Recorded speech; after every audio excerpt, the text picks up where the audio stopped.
Good afternoon. Good afternoon, everybody. I'm Seppi Richardson, former mayor, current council member. Our mayor is not able to be here today, so I'm filling his shoes. And first, I'd like to welcome all of you for being here. I think it's going to be a very exciting learning day today. And the reason we're doing this is, as you know, the applicant put their application for a specific project for the Bayland back in 2006. We've had numerous meetings and workshops for community input and so forth.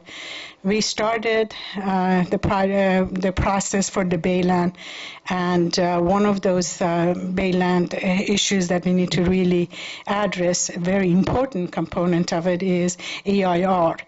Within the EIR, we really need to understand SEQRA. And we've organized many different committees and so forth to really get public input from people, from our residents. And we felt that in order to really be able to get their input, it's good for us to educate on what SEQRA is all about and what we are intending to do. And we have a really remarkable consultant and facilitator, trainer today. And without further ado, I'm just going to mention that from 12:15 to 2:30 is going to be a brief introduction to SEQRA, the background and policy of what SEQRA stands for, and environmental impact report, the typical EIR preparation process, what is it that we need to know and understand, and the things that need to be in EIR for consideration. From 2:30 to 3 o'clock, we're going to have discussions and questions without holding the microphone too long, as much as I love to. I'm going to give the microphone to John, our Community Development Director, for him to come and introduce the guest and give a little brief overview of what we've done so far. Thank you, everybody, for being here, and those who are watching it at the convenience of their home. Thank you. Thank you, Seppi, and again, I want to thank everyone for attending this afternoon. Beautiful day here in Brisbane, and to spend it at City Hall. We do appreciate your time and commitment. So I do want to get this show on the road to our speaker, who is Terry Rivas-Plata. Terry is a technical director with the firm of ICF. He has more than 30 years of experience in the preparation and review of environmental documents and general and specific plans. Prior to joining ICF in 1999, Terry was Deputy Director for the Governor's Office of Planning and Research, so kind of a Mr. CEQA go-to source for planners throughout the state of California, and worked on issues related to land use planning, environmental quality, government finance, and legislation. He has a Bachelor of Science in Environmental Planning and Management from UC Davis, and recipient of the California chapter of the American Planning Association's Distinguished Leadership Award in 1997, and he's also honored by the Planners Emeritus Network in 2007. He's a co-author of a new edition of the CEQA Desk Book to be published by Solano Press later this year, and he's also editor of the Association of Environmental Professionals quarterly publication, The Environmental Assessor. With that, I'll turn it over to Terry. Okay, thanks very much, John. So we're here to talk about CEQA. You guys are really lucky in a way. I mean, even though you're missing the beautiful weather outside, you're getting a free class. These usually cost a whole pile of money. If you were to go to UC Davis or something, it's like a $300 class. So you can think about it that way, I guess. So thanks for attending. The idea of today is to have basically a class on what CEQA is, what CEQA requires of environmental impact reports, what goes into an environmental impact report, what are the various nuances to it, all that sort of stuff. And then just be open for any questions you might have on the subject. I'm a planner and that sort of thing. I've written lots and lots of environmental impact reports, but I know practically nothing about the Baylands project. And I think that's why they brought us here, was that our job is just to teach about CEQA. So if you have questions about Baylands, this probably isn't the right place to ask, because I don't know. I've been to the site. I have a basic idea of what the issues are. But beyond that, I don't know much about it at all. So we have some ground rules, and they're not really ground rules. They're just kind of ideas. Listen carefully as I'm talking along. If you want, you can probably watch us again, so you can probably replay, even run me backwards if you wanted, once you get home. Respectful of others' opinions and viewpoints. what I'll do, what we generally do is as we're rolling along, if someone has a question, just raise your hand and I'll recognize you and we can take your question right then. Oh, we have a microphone as well. And then if it looks as though it's a question I'm going to be getting to later, we can put it off until later. But otherwise, we can just kind of try and handle it right there. As I say, don't really ask me any questions specific to Baylands because I don't really know, and this isn't really the forum for it, but anything relating to CEQA, like what does CEQA stand for, why do we have CEQA, any of that sort of jazz, that's what we're here for. And then if you've got big questions about CEQA, how the process works, hold those till afterwards, or if there's something that we didn't plan to cover, I'll just write it down here on the board, and we'll be sure to pick it up at the end during the question and answer period. So with that, let's jump into this. So where does CEQA come from? What is CEQA? CEQA is the California Environmental Quality Act. It's been on the books since 1970. It was actually signed into law by Governor Reagan, the same man who said one redwood, if you've seen one redwood tree, you've seen them all, actually signed the California Environmental Quality Act into an existence. And why is that? Well, it's because it was in the days of the ecology movement, where everybody was concerned about protecting the environment, making sure that the environment wasn't being destroyed by man's actions, so on and so forth. And so the idea behind it is to kind of look before you leap. Take a look at what the potential impacts of a project might be, disclose those to the public, come up with recommendations for how you can avoid those impacts, and then approve the project if you must with mitigation measures, as we call them, to reduce the impacts or avoid them, or don't approve it at all because you've learned that it has some distinctive bad features and you simply don't want to approve it. So that was the basic idea of it. It's modeled after this NEPA, which stands for National Environmental Policy Act, took effect the year before CEQA back in '69. Richard Nixon signed that one. And the same idea, look before you leap law. It is a responsibility of California public agencies, so cities, counties, special districts, mosquito abatement districts, Department of Water Resources, big agencies, small agencies throughout the state are the ones who are responsible for complying with CEQA. So the whole little CEQA book, the whole CEQA guidelines, maybe 200 pages worth of stuff, all of that, they have to comply with all of that. CEQA is set up on the idea of the public agency that's undertaking the project or the public agency that's approving the project is responsible for complying with CEQA. So that means if there's an environmental impact report required, they're the ones who have to go about either writing the environmental impact report or hiring somebody to do that for them. And that environmental impact report, as we'll talk about later, is their responsibility. They have to show that it was their independent judgment into the preparation of the thing. And if there's litigation over this, as often happens in CEQA cases, all too often, it's the city who's going to be on the line, or that lead agency, that public agency that's going to be on the line to defend itself in the lawsuit. Applies only to California agencies, so it doesn't apply to the actions of private individuals. That doesn't require a permit from a public agency. So if, for example, I want to take my lawn out, as I did recently, and put in drought-resistant plants, it doesn't require a permit from anybody. I can do that. Even if I had 50 acres, I could do that because it doesn't require a permit. So anything that's undertaken by an individual that doesn't require a public agency's approval is not subject to CEQA. Anything undertaken by a federal agency or on federal land is not subject to CEQA. That falls under this NEPA law. And so it's public agency actions, including private projects, I should say. And then we have what are called the CEQA guidelines that establish how this process works. So there's CEQA, the law itself, and then there's the CEQA guidelines that the state has enacted, which interprets the law and kind of reorganizes it so that it's easier to follow. The law itself is, what, 40 years old. How our legislature works is they just kind of throw sections into the existing laws. So if you read through CEQA, it's hard to follow exactly what you do. That's why the guidelines are there, to make it easier to follow CEQA and the sequential process that you have to go through to comply with CEQA, and makes it much easier for agencies as well as the public to understand what CEQA is all about. Unfortunately, the downside of CEQA, or maybe the positive side, depending on where you're coming from, is it's the primary venue for land use litigation. When cities, counties, other agencies get sued over their land use decisions, 99% of the time, CEQA is at the basis of the lawsuit. Why is that? Well, part of it is that when the legislature put CEQA together in the 1970 and when Governor Reagan signed it, they made a particular decision not to create a CEQA police or a CEQA oversight agency.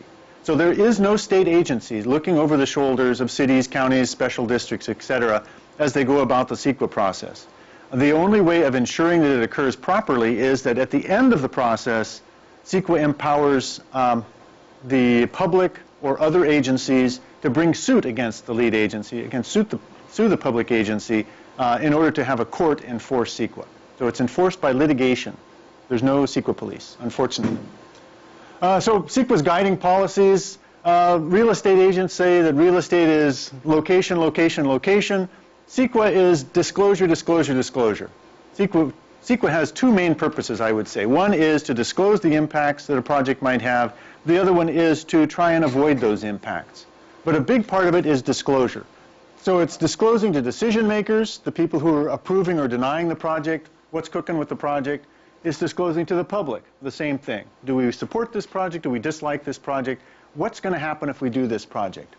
CEQA focuses in its disclosure on the bad aspects of the project. As we'll talk about in a little bit, CEQA focuses on significant environmental impacts. And significant is defined as adverse, substantial adverse changes. So CEQA doesn't care all that much about the good points of a project. It focuses in on the bad points. So an environmental impact report will tend to be sort of a negative sort of document, because if you read through it, you've got all these problems with the project. It isn't intended necessarily to talk about the good points of a project, if it has one. It's supposed to identify, wrong button, identify ways to avoid or reduce environmental damage. We call those mitigation measures. Mitigation is just another term for avoiding impacts or reducing impacts or compensating for impacts that a project might have. Requires agencies to adopt mitigation measures or alternatives to the project unless they're infeasible. So it requires agencies to actually go about avoiding the impact to the extent that they can. Discloses to the public why agencies approve projects. So at the end of it all, once the EIR is done, once the City Council is ready to approve the project, they have to make what are called distinct findings. In other words, they have to explain what happened with each one of the impacts that we identified in the significant impacts in the environmental impact report. Did we mitigate it and avoid it? Is it one that we can't avoid? Is it actually going to be another agency's responsibility to try and avoid it? So they have to explain that. And if they decide to approve the project, they have to adopt something called a statement of overriding considerations. And that's basically, why are we approving this? What benefits do we get out of this project that override its potential adverse effects? So in that way, the public knows, what are these people thinking? What is our City Council thinking? Why are they going ahead and approving this project? Well, they're going to provide that in writing when they go ahead and approve it. Or, if they want, they can deny the project. As we'll talk about, CEQA doesn't approve or deny a project. And then, of course, CEQA enhances public participation. We'll talk about that in various different ways. So what is CEQA and what isn't it? CEQA is a process. It's not a permit. So CEQA is not regulatory by itself. You go to get a permit, and there are particular regulations that you have to follow. You can only build your house 5 feet from the side yard. You can't build it 4 feet. You have to have a 25-foot setback in the front. You get building standards. You have to use 2x4s, not 2x1s. All those sorts of things. CEQA doesn't do that. It doesn't set any development standards. It's simply a process for going about explaining to people what the potential impacts of a project might be. It doesn't prescribe acceptable levels of risk. You'd think it would say, don't do this if you get to a certain point. It doesn't do that. It leaves that to the environmental impact report and the studies that might be prepared as part of that report. It doesn't specify any particular regulations that projects have to follow. Those regulations are generally laid out in other laws. The building standards, the toxic waste cleanup standards that the Department of Toxic Substances Control may have. Drinking water standards, all of those other sort of legal standards and regulations, those all continue to apply to a project whether CEQA is there or not. And so CEQA doesn't specify any regulations that a project has to follow. And then it doesn't establish any study methods per se. So there are lots of different ways, for example, of studying how traffic may be generated by a project and whether that traffic generation is going to be significant or not, and what levels of traffic there might be. There are a variety of different models that you can use, plugging in the numbers that you assume come from the project and coming up with numbers that you assume would be generated by the project. CEQA doesn't give one particular standard over another any sort of, what do you call it, doesn't prefer one way of doing it over another. It doesn't set any sort of particular set of standards that you have to follow as far as these studies go. So no study methods are done. It depends, again, on the preparers of the environmental impact report to follow what are generally professional standards in putting together the various studies that are done. Let's see, it requires mitigation, but it doesn't give any agency any superpowers. So in other words, an agency already has particular powers that it can weigh. If you're a city, for example, you can apply conditions of approval to the project. You can deny the project if you want, if you're a city. But CEQA doesn't give you any other powers that you don't already have. So if you're a city and you don't have the power to, let's say, require somebody to build something somewhere else, CEQA doesn't give you the power to do that. For example, we have constitutional limitations on what are called regulatory takings, kind of getting down in the weeds here. The Constitution prevents agencies from requiring somebody to mitigate impacts that their project is not creating. So there has to be a link between your project's impacts and the mitigations that are being required of you. It also requires that if you're going to require mitigation from an applicant or from a project, that the mitigation has to be roughly proportional to the impact that the project is creating. So it's kind of a fair share idea. People can pay their fair share of the mitigation required to avoid the impact, but not more under the Constitution. CEQA doesn't change that at all. You still are limited by this idea of a nexus or a connection between the project's impact and the mitigation that's being required, and this idea of having rough proportionality in the mitigation measures. There's a couple of examples I can mention because this is kind of a weird outside subject, but there's a couple of Supreme Court cases that have come down over the years. One with this nexus idea on a battle between someone who wanted to build a house on California's coast and the California Coastal Commission. Went all the way to the U.S. Supreme Court. A person had a small house on an existing lot down in Southern California next to the Pacific Coast Highway. So when you drove by on the Pacific Coast Highway at 45, 55 miles an hour, for just a moment, you could see the Pacific Ocean as you drove by the existing house. They wanted to tear down that house, and so they asked the Coastal Commission permission to tear down the house and build a much larger house that would now cover the entire lot frontage. So previously, you'd be able to look and for a moment see the Pacific Ocean. Now you could look and you would just see their house. So the impact, the Coastal Commission said, was loss of public views of the ocean from the Pacific Coast Highway. Their mitigation measure was you shall dedicate a portion of the beach frontage along your house to the public. And so when the Supreme Court looked at it, they said there's no nexus, there's no connection here. If the problem is that people won't be able to see the coast from the highway, then you could provide a pull-out where people could pull out off the highway and there would be a view. But it has no connection to people walking along the beach who might want a view. You've said it's a highway view, not a beach view.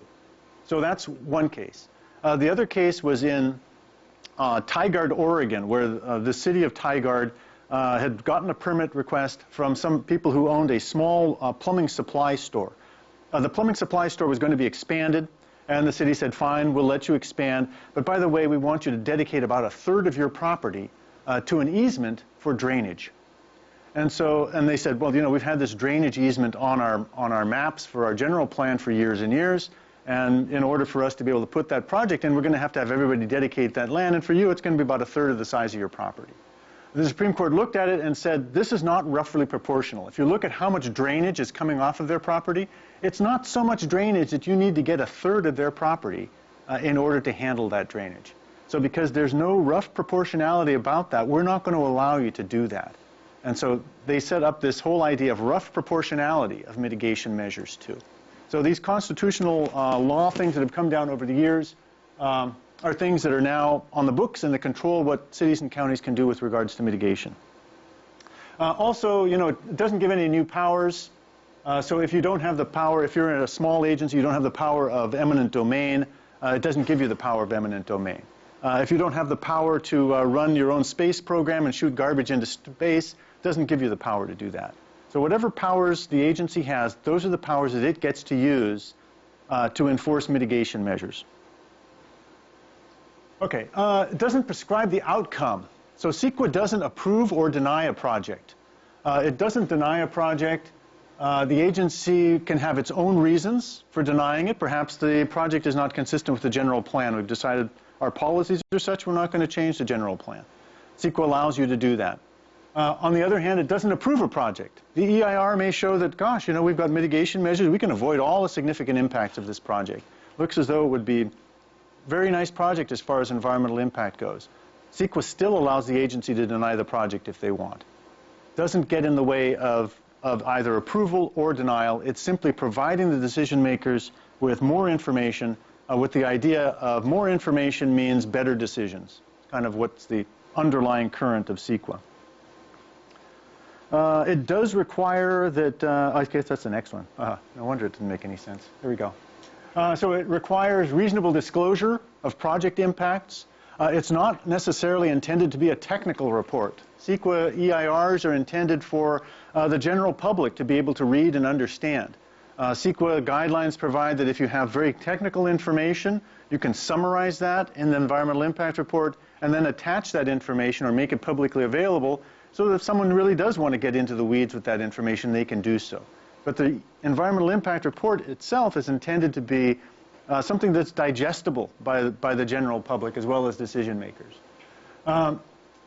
And somewhere along the line, the agency has to describe the disposition of all these significant effects. So you're not only having reasonable disclosure through technical studies that might be done as part of this EIR and perhaps attached as appendices, but then also the agency has to tell you what's in those reports. So if the report is saying something about it, the agency has to summarize that and has to bring out the key issues that are in the report. And it has to be made available there in the environmental impact report. Let's see, what else do we have here? Okay, so I think we're done with that part. So the environmental impact report itself. So what's the purpose of doing an environmental impact report besides taking months and months of time and all that sort of stuff? It's basically to identify the potential impacts that the project might have and also to identify alternatives to the project that would meet most of the objectives that the project has, same objectives, and yet reduce one or more of the impacts that the project might have. So different ways of doing the project, different approaches to that particular piece of land, doing different things on the piece of land that meet the same objectives but reduce the impacts, different configuration of the project on the land. All of those things are potentially alternatives to the project. And then also disclose mitigation measures, specific means of avoiding impacts or reducing impacts that are feasible, that the agency can impose on the project, and thereby, if they approve it, reduce its potential impacts. And then also cover what are called the direct and indirect effects of the project. So direct effects are the things that the project is going to cause directly. If it's you know, a piece of property that has an endangered species habitat on it, and the project would destroy that habitat, that's a direct impact on the habitat. On the other hand, if it is a project that is going to be generating traffic and there is an intersection or an interchange a mile away that's going to be affected by that, that's generally thought of as an indirect impact. I look at them kind of like the Wizard of Oz, and when the Wicked Witch of the East has a house dropped on her, if we look at the house as being the project, the crushing of the Wicked Witch of the East is a direct impact, right? All we see are the ruby slippers sticking out, which you know, Dorothy then steals and runs off with. But the indirect impact is that the Wicked Witch of the West is really PO'd. And so when she comes by with her broomstick and she writes, "Give me Dorothy" over Oz, creates that air pollution. That air pollution is an indirect effect of that house, our project, falling on the Wicked Witch of the East. So you have direct impacts, you have indirect impacts that come from a project. SEQRA requires you look at both of those kinds of impacts. And among those will be things like growth-inducing impacts, and then the funnest one of all, cumulative impacts, which we'll talk about later. Okay, so the other thing about CEQA is it calls for what's called one project, one document. So the idea is that in order to streamline the CEQA process, which is kind of oxymoron, and some people would say. But in order to streamline the process, once you've done an environmental impact report for a project, and one public agency has adopted that environmental impact report, then other agencies are more or less obligated to use that same environmental impact report as part of their decision-making process. So what is in the original EIR is then used by other agencies that would also approve the project. So the SEQRA process kind of takes this into account by requiring that the draft environmental impact report be sent out to the other public agencies that will potentially use it, and they comment back to the original agency, what's called the lead agency, and hopefully their comments are integrated into it. Their mitigation measures or potential mitigation measures that they will need for their approvals are integrated into it. And so this environmental impact report reflects not only what the lead agency is proposing as far as mitigation goes and permit requirements and that sort of thing, but also anything else that other agencies that will be using the EIR are going to use too. So one project, one agency. We have two things here, two sorts of types of agencies. We have one called a lead agency, which is the agency that prepares the environmental impact report. And then we have what are called responsible agencies. And that's just a term for all the other agencies, and maybe it's one agency, maybe it's 5 agencies, all the other agencies that will also be issuing permits or approvals to the same project. So for example, Baylands, I know that Baylands will not only, if it's approved, would require approval by the city, but would also require approvals from what, the Department of Toxic Substances Control, I think, because it has hazardous materials out there. Who else? Isn't the county's involved with landfill closure or something like that? It also has at least one other agency involved with hazardous materials. So there's at least 3 agencies out there that will be issuing permits. Maybe 4. Maybe Department of Fish and Game has some concern about wildlife that are currently living on the site. You never know. So perhaps as many as 4 other agencies that would potentially be considering whether or not to issue permits to this project before it could get built. And so each one of those agencies is called a responsible agency, and each of them in turn would use this environmental impact report being prepared for the project. Each one of those agencies has its own authority, can apply its own other permit requirements if it wishes. Any one of those agencies for its own purposes could deny a permit from the project. So simply because the city has approved this environmental impact report and those other agencies must use it doesn't necessarily mean that those agencies then have to approve the project. They get to follow their own authority, their own line of authority, their own statutory responsibilities, and decide whether or not they're going to approve the project as well. So they're kind of on their own. So here we go. So the lead agency is responsible for preparing the environmental impact report. They're kind of the ringmaster in this circus. They really run the show. All of the key decisions that are made on the environmental impact report, what is significant, which impacts are significant, which impacts are less than significant, what mitigation measures to include, how do we write the mitigation measures, what alternatives are we going to analyze, which alternatives don't appear to meet the objectives of the project, and so we're not going to analyze them in detail. Are we going to analyze one of the alternatives at the same level of detail as the project? All of those decisions are made by the lead agency, and it's their sole responsibility to make those decisions. At the same time, they decide how they're going to prepare the EIR. Are they going to have a consultant prepare the EIR? Are they going to hire sub-consultants to look at various aspects of the project? How broad is the scope of area that's going to be analyzed in the EIR? All of those are things that the lead agency will determine. At the same time, they're responsible for applying their independent judgment as to the adequacy of the environmental impact report. So in order to ensure that it's objective, that's something that the city is required to do, or the lead agency is required to do. In order to make sure that it is talking about the adverse effects of the environment and not skipping over any adverse effects, that's the responsibility of the lead agency as well. So they're really the key preparer of these things. As I mentioned before, they have to consider any comments that have been received by the responsible agencies, but if they choose, they could ignore those comments. The lead agency is in charge of the document. The downside of it, from the lead agency's point of view, is that if anybody gets sued over the adequacy or the inadequacy of this document, it's going to be them. It's going to be the lead agency. And so that potential threat of lawsuit, small though it may be, is what generally keeps lead agencies in line as far as trying to comply with CEQA as best they can. As I mentioned, there's no CEQA police. So responsible agencies, they're going to be the other agencies that issue permits after the lead agency, or consider permits after the lead agency.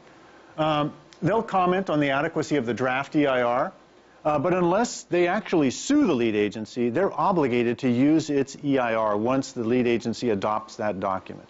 So once the lead agency adopts the document, assuming they approve the project, then all these other agencies have to fall in line and use the same document.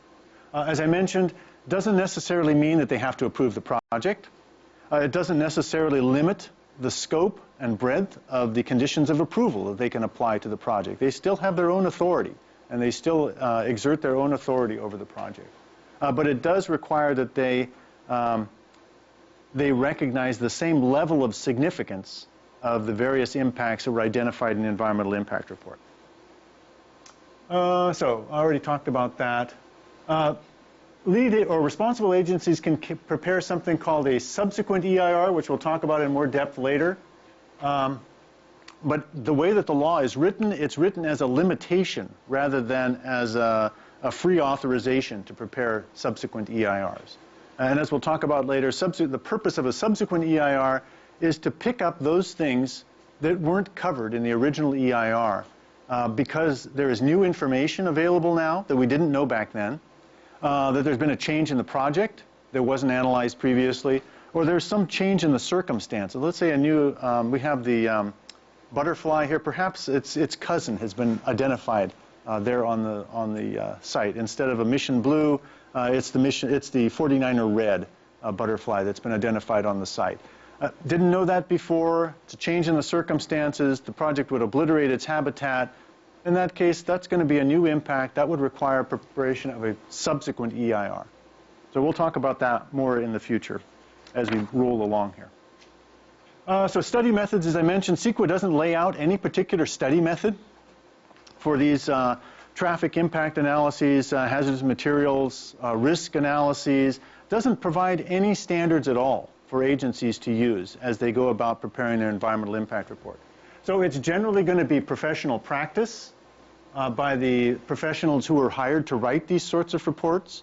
And in many cases, they may have standards that either are professional standards or standards set out in statute that they follow. It could be methods recommended by responsible agencies. The air districts, for example, will say, well, we want, when you do the air quality analysis, we want you to use this particular air quality analysis model, because that's what everybody in the Bay Area uses. So you use that model, you plug in your traffic numbers, and that's what the result will be. So you can have responsible agencies recommending particular methods of study, and then there may be other laws that require particular approaches. Hazardous materials has a whole variety of different health risk assessment standards and regulations that are out there, and those would apply to a project like this where you have hazardous materials on the site. And then how does an EIR influence decision makers? Well, the agency can't make a decision on the project to approve it or deny it, well, particularly to approve it, until the environmental impact report is completed, until they've taken in people's comments, considered those comments, prepared what's called a final EIR, which we'll talk about a little bit later, considered that final EIR, applied the mitigation measures, adopted a statement of overriding considerations, adopted findings, all of those things. They have to actually consider what the EIR has to say before they can go about acting on a project. Doesn't mean, again, as I mentioned, that they have to approve the project. They can always deny the project, look at the EIR, decide, yeah, these are too much to bear, we're going to deny it, even though we could approve it. One of the things is that they have to include feasible mitigation measures for each of the project's impacts. There's a recent court case a couple or 3 years ago with the California Supreme Court and the Cal State system, Cal State Monterey Bay. They did what they call basically their general plan for the campus. It was going to produce something like 16,000 students when it was built out. That would generate, this much traffic, huge wad of traffic. City of Marina, who is adjacent to the campus, said, geez, all that traffic. Fortunately, we have a traffic mitigation plan, and we're going to be improving all these stoplights. We're going to put in stoplights. We're going to be widening all these streets. And you use Cal State, all you need to do is pay us money into our traffic impact fee, and that will help us pay for all of these improvements, and you could avoid the impacts you have. Cal State said, no, we can't do that because we're Cal State, and we have to use our money for education purposes, and we just haven't got any money for mitigation. Sorry. So this went all the way up to the California Supreme Court, and the Supreme Court said, well, look, we're reading CEQA, and CEQA says that unless it's infeasible, you have to mitigate the impacts of your project. And it's not infeasible for you, Cal State, to pay traffic impact fees. Everybody does. There's nothing in anything we see here in your charter or anything like that that says you don't have money to use for environmental management. You can find money. If you can't find money, you can always go to the legislature and ask them. So there's a relatively high hurdle for agencies with this case now. Relatively high hurdle for agencies who want to claim that they can't mitigate because something, because it's just infeasible. You actually have to show why it's infeasible if you're going to argue that you can't mitigate. So CEQA basically requires mitigation made conditions of approval or in some other way reflected in the project itself. Okay, oops, can I get this behind my back? Yeah, there we go. So environmental impact reports, or EIRs in general. So as I mentioned, who gets to prepare the EIR? CEQA doesn't really consider the agency's preparation of an EIR to be a conflict of interest. You have agencies such as cities who may be building a new sports arena, for example, or the city wants to put up a parking garage. The city is going to be responsible for that EIR, just as the city would have been responsible for the EIR that some housing developer needs in order to get the subdivision approved that the city would be approving. So there's no conflict of interest for an agency to prepare and certify the EIR for a project that's in front of that agency. That's simply the way that CEQA works. And it says that the agency basically has 3 different options for preparing EIRs. It can prepare it itself, which almost nobody does anymore. Very few agencies now currently prepare EIRs because they're so complicated, and they end up having to hire so many technical experts on a big project anyway. So hardly anybody does that anymore. They can hire a consultant to prepare all or a portion of it. It's not uncommon for agencies to go out and hire a traffic consultant, an air quality consultant, perhaps a cultural resources or archaeology consultant to look at a project and provide them with reports on it, which they then integrate into an environmental impact report. Or they may hire a consultant to do the whole thing. You prepare the entire draft and environmental impact report, you provide it to us, the agency, we, the agency, will read through that. We'll make any changes that we think are necessary. We'll send it back to you. You make those changes. If we think that more technical studies are necessary, we'll get it back to you and you make the technical changes. And then once we're satisfied with it, then we, the city, will release it and it'll be our EIR. So they can hire a consultant to do the whole thing. Or you can even allow the developer to submit a draft from their consultant. And again, the city would have to review it.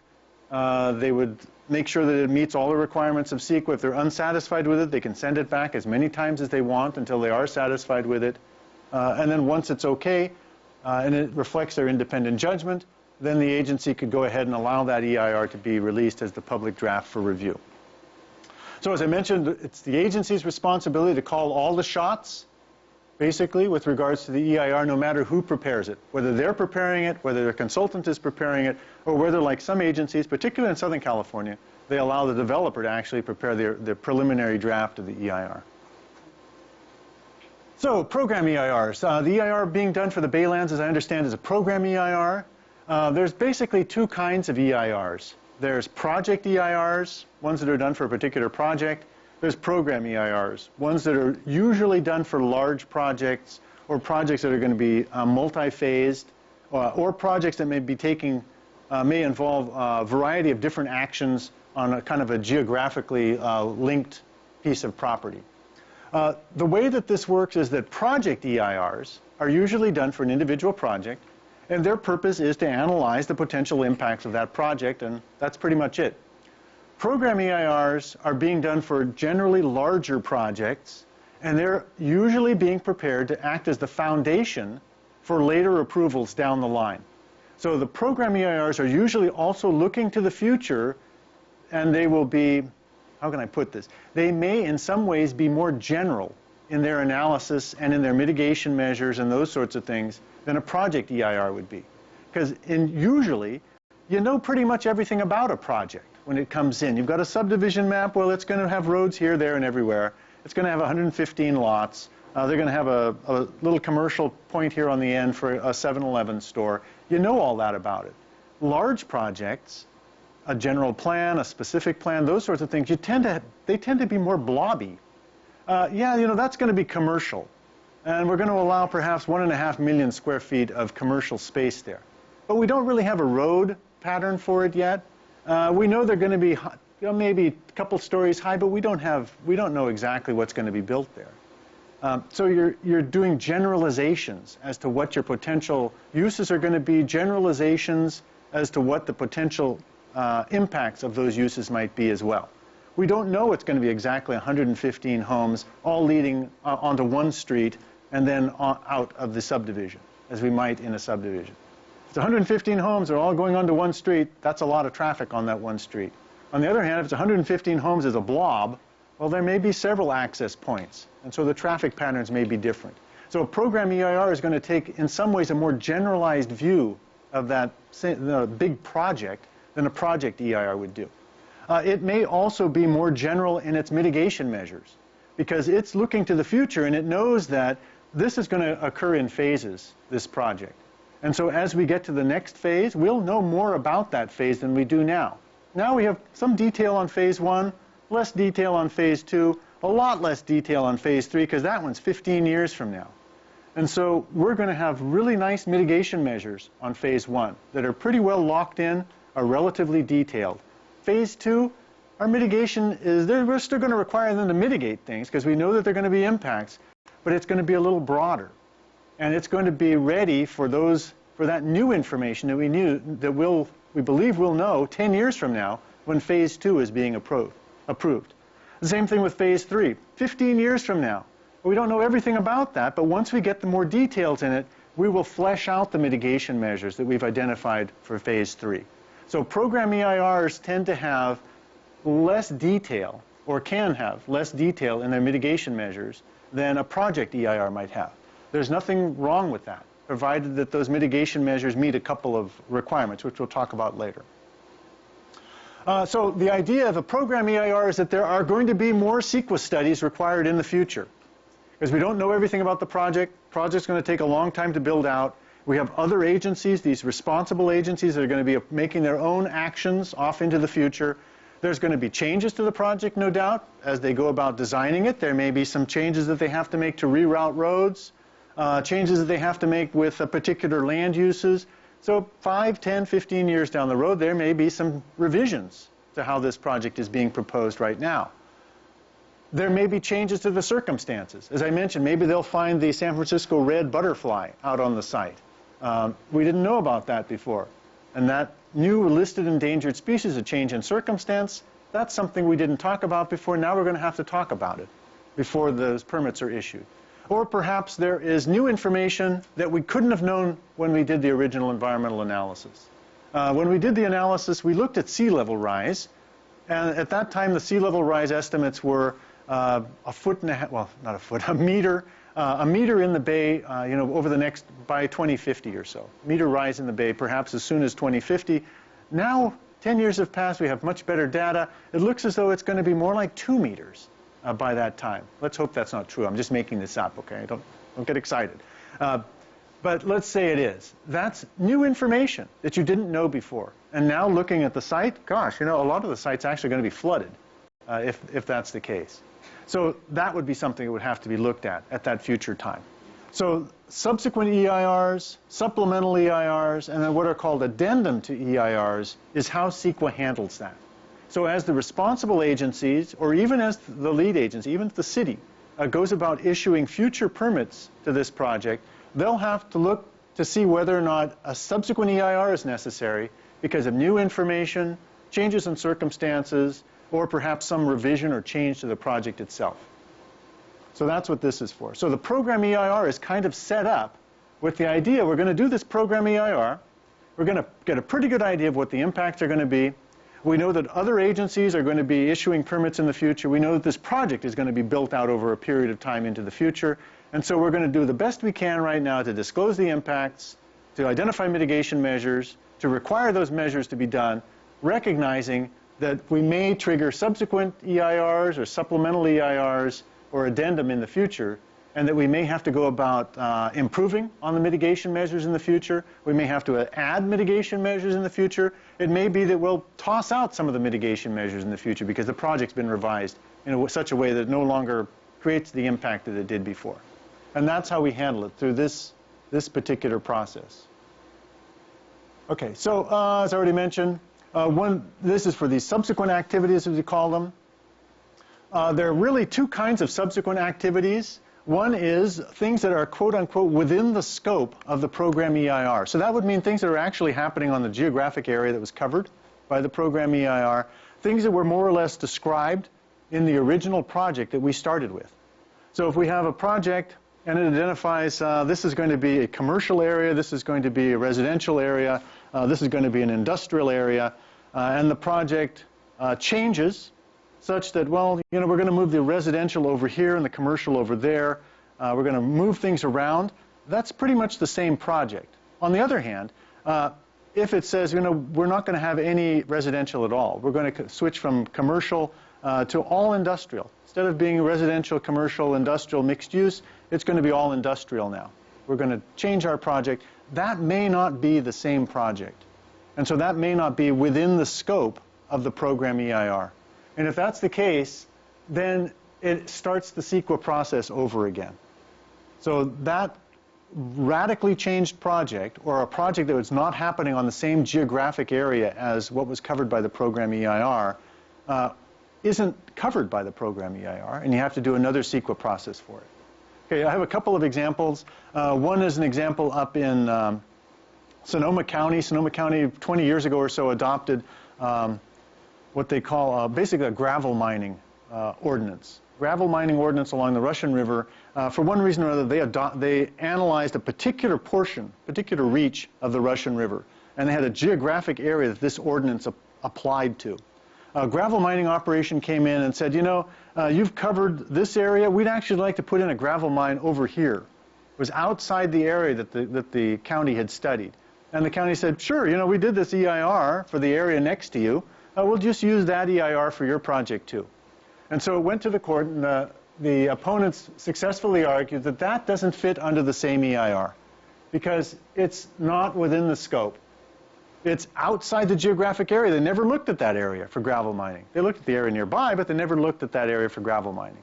So since it's not within the scope, it's not really the same project, you don't get to use the program EIR for it. Okay?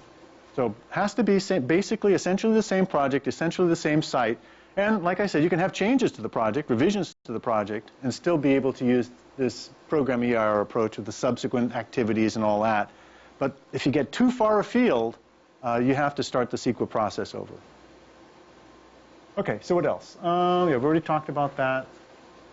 One interesting thing about this whole program EIR and subsequent document approach is that as these additional permits are considered, and let's say a subsequent EIR is done or a supplemental EIR is done at some future time, if someone wants to sue the agency that has adopted that subsequent EIR, they can do that, but they can't reopen the original program EIR.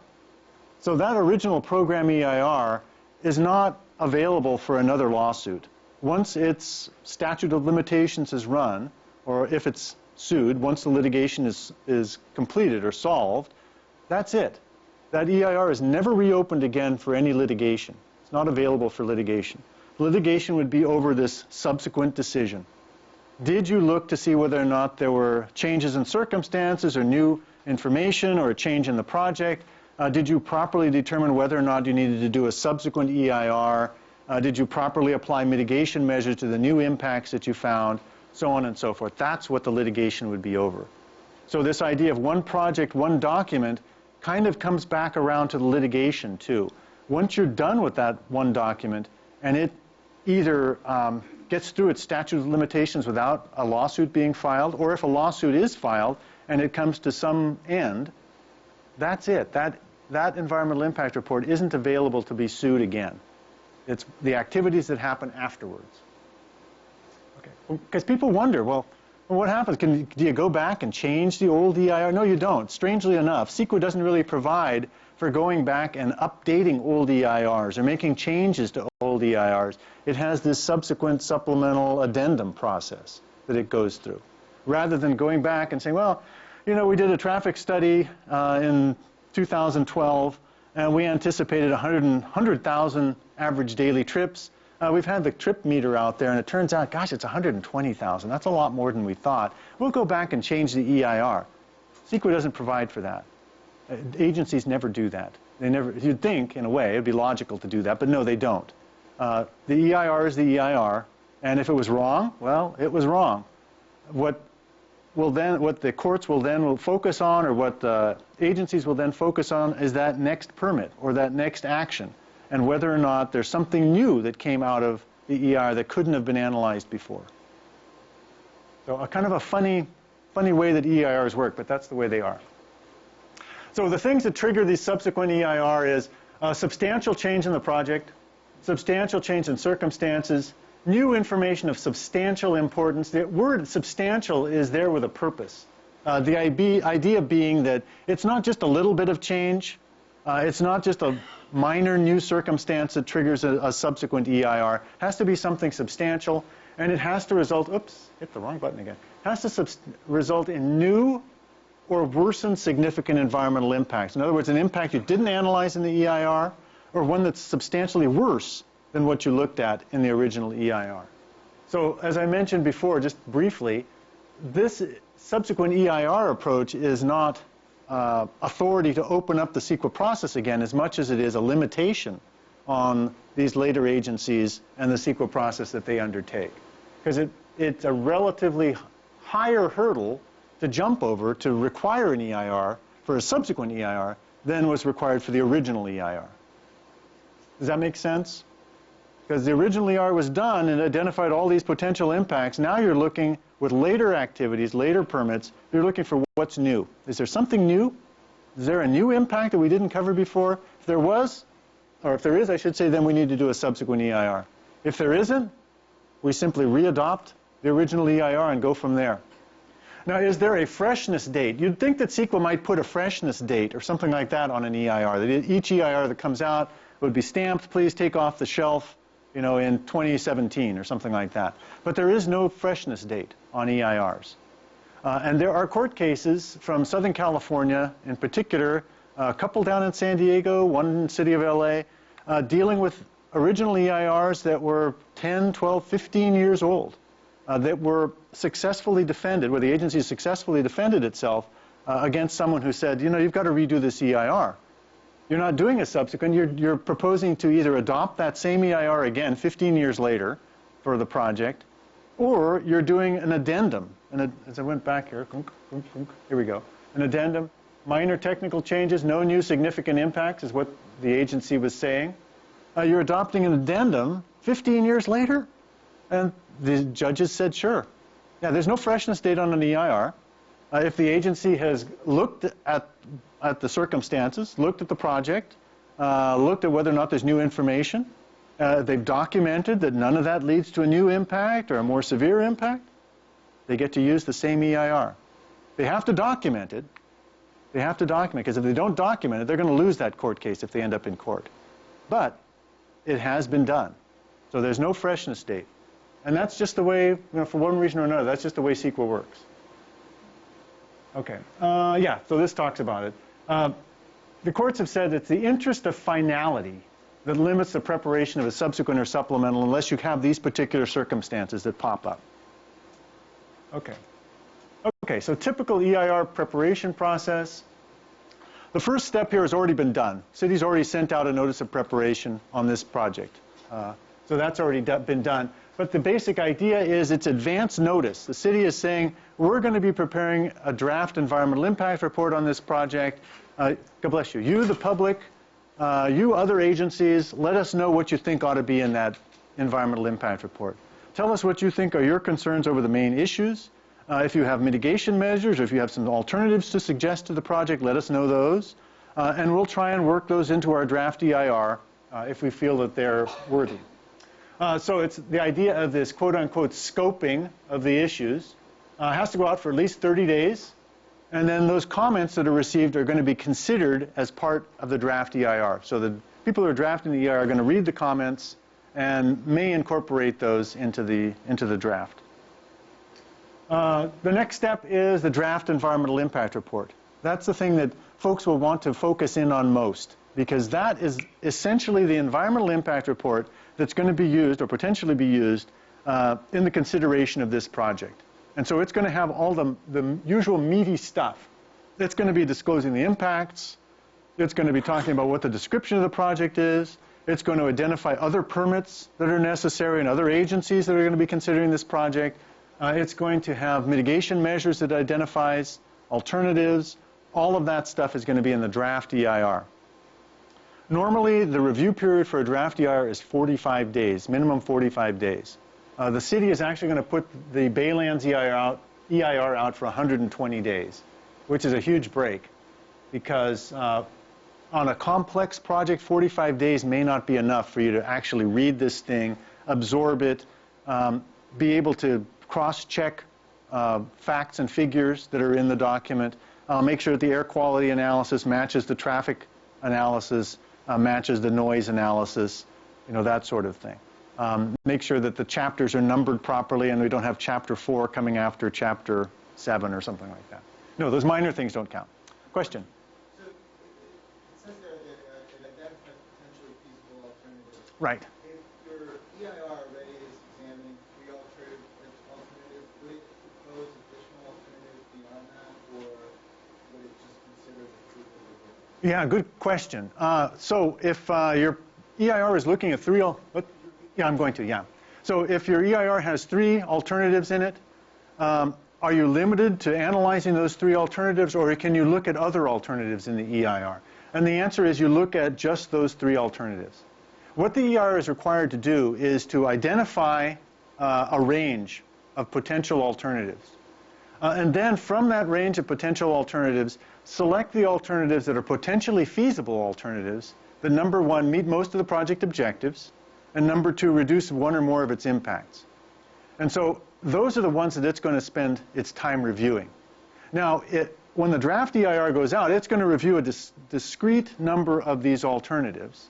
It's also going to explain why this larger group were excluded. Because let's say we looked at 7 different possible alternatives. We're actually going to analyze only 3 of them. What happened to the other 4? Well, the EIR will tell us. It'll say, we looked at these additional alternatives, and here are the reasons why we're not including them. So it will describe them. If, during the review period, someone says, I've got a really good idea, here's another alternative that we could do that meets most of the project objectives, reduces the impacts, I'd like to see that in the EIR. Then the agency has a couple of options to it, options that it can do. One would, depending on the circumstances. One is they can look at this alternative and run it through the same filters that they did in selecting the original 3. And, well, it meets all the project objectives, but, it's actually not going to improve any of the environmental impacts. It's going to have, at best, the same impacts as the project. If that's the case, they don't have to include that in the EIR. On the other hand, they may look at it, and they would, in the responses to comments, as we'll talk about, the final EIR has responses to comments. In the responses to comments, they'll explain, yeah, we looked at it, we ran it through the same criteria to select, and it turns out it meets the objectives, but it doesn't improve any of the environmental impacts, and so we're not going to analyze it any further. The other option, or the other alternative, depending on the circumstances, is that, what do you know? That is a good alternative. It would meet most or all of the project objectives. It would reduce impacts. It's feasible. It looks as though it's potentially feasible. Those are the 3 main things that you have to have for an alternative. We're going to have to include it in the EIR. And so what will happen would be that the city would then have to recirculate the EIR, including that alternative. And what generally happens is, if that's the only reason to recirculate, then that may be the only portion of the EIR that's recirculated. Let's say we call it Chapter 5, alternatives. They would recirculate Chapter 5, and it would go out for the minimum 45 days or longer if the city wanted. And then at the end of that time, they would reintegrate that into the final EIR and then they could go forward and make their decision on the project. Okay, does that answer the question? Yeah. So a couple of options, depending on the circumstances and how things shake out. So the final EIR, has written responses to all the comments that were received on the draft EIR. It revises anything in the draft EIR that needs revision as a result of the comments that came in, or perhaps the city noticed that there were some errors here and there, minor technical errors. It will fix those.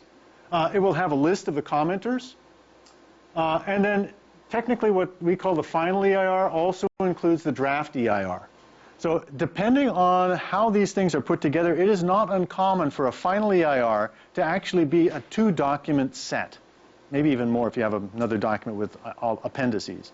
But it could be a final EIR, which is, I don't know, let's say it's this thick, looks like this, and then our draft EIR. And taken together, they make the final EIR.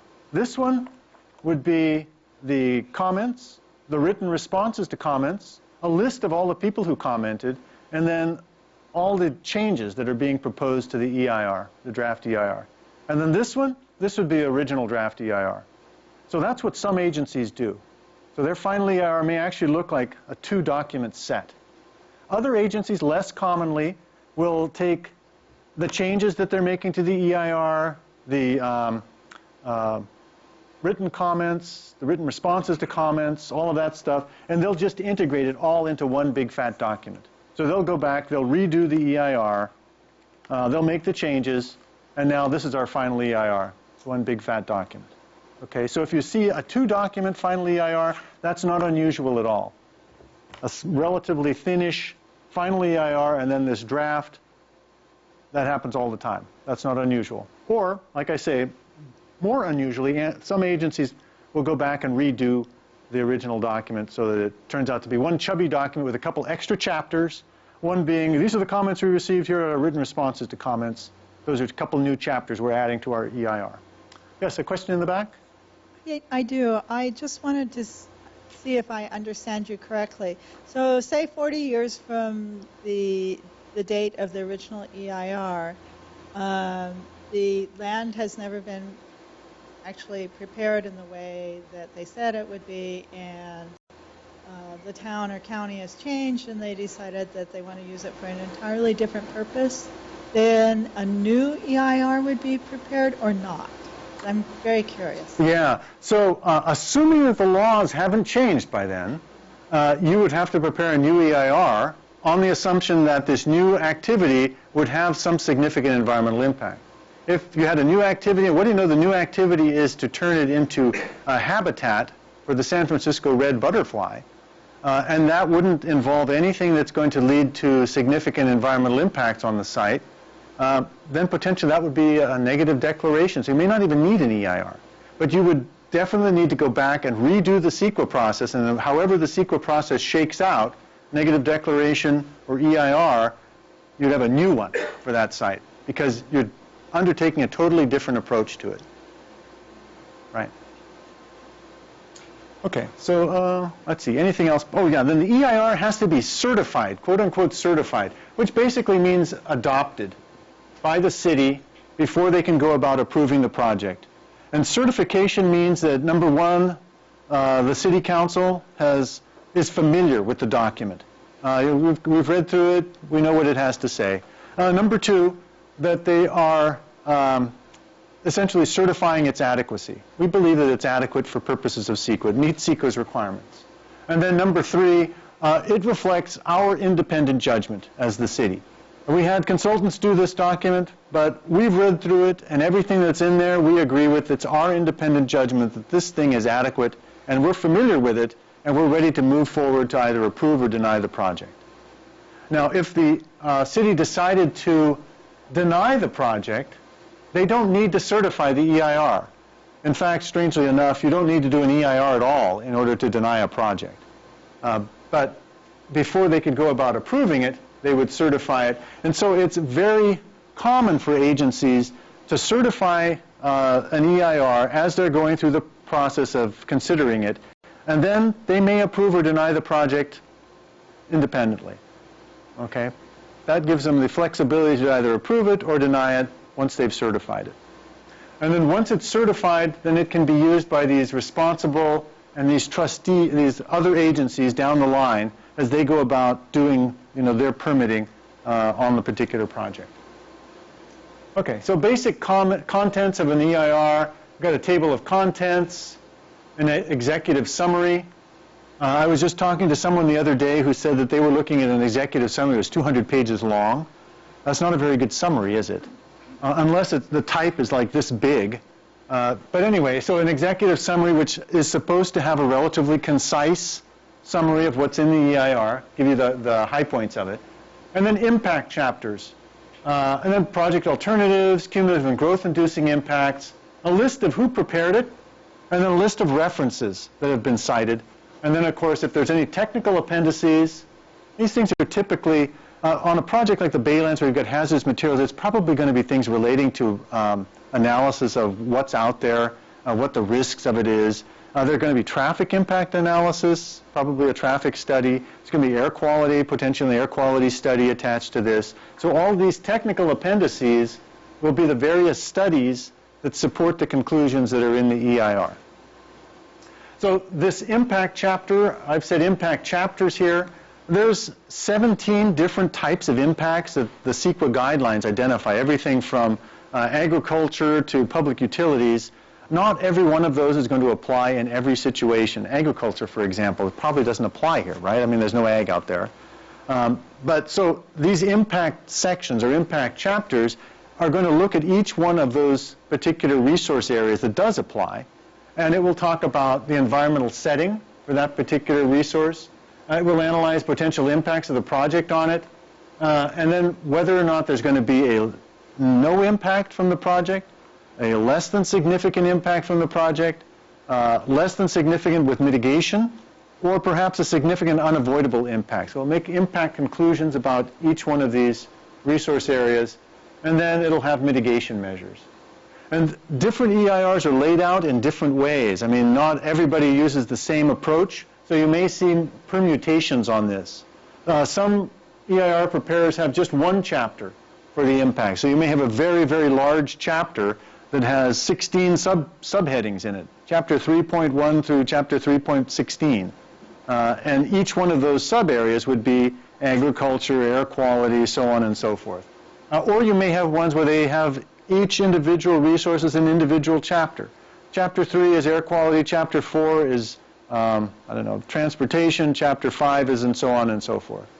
Okay, but this will be the general sorts of stuff that has to be contained in your typical draft EIR. Okay, so public involvement. Your question. Sorry. I was just going to ask if the project alternatives are usually analyzed with the same level of detail. Oh, good question. Yeah, so our project alternatives looked at the same level of detail as the project itself. They are not required to be looked at the same level of detail. So it's up to the lead agency. Some agencies decide, we want to look at all of our alternatives at the same level of detail because we feel comfortable that way, that we have a really good idea of what their impacts might be, and we can have very specific mitigation measures for each of the alternatives. Other agencies, well, CEQA only says that we look at detail for the project and less detail in the alternatives, so that's what we're going to do. So it's left up to the agency. As I understand it, the city is looking at one alternative at the same level of detail, I think, as the project proposal, and then one at a lesser level of detail. And that's also perfectly allowable. Yeah. Question? I was wondering if it was an appropriate time to ask the city which those were, because I don't actually know. Mm-hmm. Okay. Yeah, okay, so we'll wait for Q&A if we can remember it. So keep that in mind. Other questions? Yes. Yeah, back on talking about the alternatives, Mm-hmm. you said there were 3 factors. Right. What were those 3 factors? Yeah, so 3 factors in selecting an alternative. One is that it meets most or all of the project objectives. And the project objectives are described in the project description. When you get to the project description part of the EIR, that's where they're described. So it meets most or all of the project objectives. It's potentially feasible. So if you look at it, looks like, yeah, that could work. Don't have to take it to the nth degree to determine whether it's absolutely feasible. Just have to, pretty good idea, yeah, that could work. And then the last one is that it reduces one or more of the project's impacts. So a project has 15 significant impacts. This reduces one of them. That's a good alternative. Perhaps the alternative reduces 3 or 4 of them. That would be a good alternative too. And the alternative could have its own impacts. It could have, maybe in some areas it's worse than the project, but that's still okay as far as alternative selection goes, because it meets the 3 basic criteria. Meets most of the objectives, potentially feasible, reduces one or more of the significant effects. Okay, that can sometimes make it hard to balance a choice or a selection of alternatives, because you're looking at alternatives and, yeah, they're really good here. This really fixes the air quality problem, but what do you know? It makes it worse in some other area. You know, it makes it worse harder on biology, but better on air quality. You know, so sometimes they're trade-offs. But all of that would come up in the EIR. The alternative section would, not cross-reference, the word I'm looking for, would basically compare the alternatives and the pluses and minuses of the alternatives. This one, you know, this one is really good in this area, but here are the significant effects of that alternative as well. So even though it's not the same level of detail as the project necessarily, it's still going to talk about the potential significant impacts of that alternative, and also talk about those things that are being reduced by this alternative that would otherwise have happened if the project had been done or selected. Okay? And then the agency, city can choose one of those alternatives if they want. In looking at the EIR and deciding on the project, they're not, as I mentioned, they're not bound by the EIR to adopt a particular project. They could look at it and say, well, you know, we really like alternative 1. And so rather than the project, we're going to select alternative 1. That's going to be what we approve. And the environmental impact report would support that decision because it's been looked at, it's been analyzed. Under SEQRA, you have to analyze the project that you're going to approve, and if it's one of the alternatives, that meets the requirements of SEQRA. Okay, does that kind of make sense? SEQRA is kind of a funny little world of its own. So different ways of getting involved. The notice of preparation, I mentioned that's already passed, but that offered an opportunity for comments. You can comment on the draft EIR. You can send in email comments. Those count. You can send in written comments. Those count. If there are hearings, let's say the Planning Commission or someone has hearings or meetings on the draft EIR, you can submit comments then in writing or make verbal comments at the meeting. When the City Council has their meetings or their hearings on the project, same thing. You can submit written comments. You can submit verbal comments. At any point in the process where you submit them, once we get to this draft, once we get to this point, those comments are basically comments that are going to be reflected in the EIR considerations. So you don't necessarily have to keep repeating them. You don't have to show up every time and give the same comments. If you've given them once at the draft EIR stage, they're going to be in there. On the other hand, when the final EIR is produced and you read it and you look at the responses to comments, maybe you'll find that, I don't think I like their response. You know, this was my comment and I had a particular point, but they seem to have missed my point. And their response isn't, I don't think it's adequate. Well, I would comment again. You know, you're free to do that. So you can comment as many times as you want, but for purposes of efficiency, it's nice if you kind of limit your comments to one blast and then look at the final EIR and another one if you feel that your comments weren't adequately analyzed or adequately addressed. Verbal comments, you can make verbal comments. I always suggest to people that if you're going to make verbal comments, turn in something in writing as well that covers your same points. Because that way, you've written it down the way you want. Verbal comments, the agency's either taking notes or perhaps they'll go back and look at the videotapes or something. But if you've written it out, well, it's the way you want to say it, and you've got it in writing. And to me, it always seems a little more secure. Not secure, but a little better. Because there it is. Okay, so that's public involvement. The other, of course, oops, as I disappear from the screen, the other type of public involvement, of course, is litigation. So didn't show that up here, but if someone wants to sue the agency, then what happens after the project is approved, the agency will go and file something called a notice of determination with the county clerk, and then anyone who wants to sue has a period of 30 days from that time to bring their lawsuit.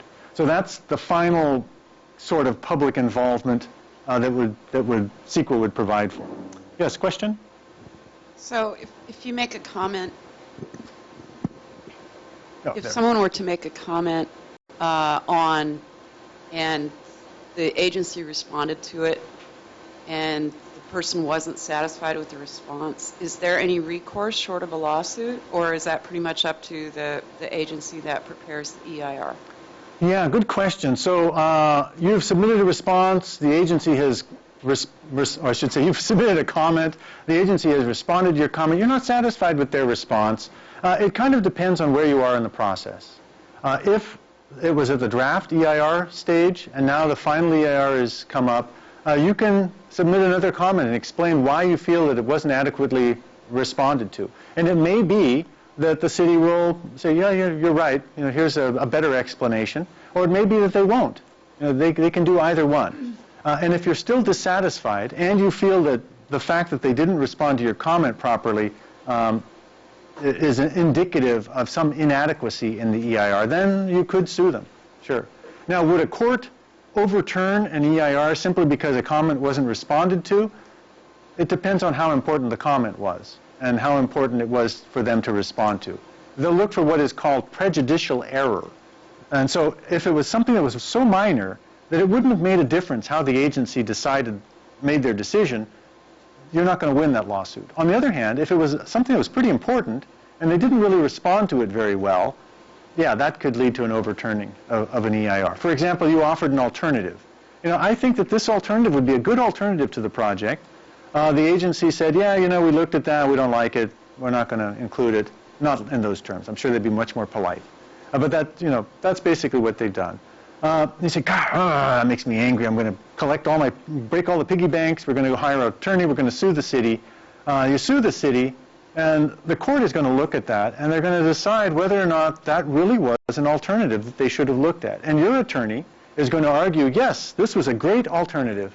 And here are the criteria that were in the EIR that they used to screen out the alternatives, and ours meets all of those criteria. So you, judge, you should give us you should let us win this lawsuit.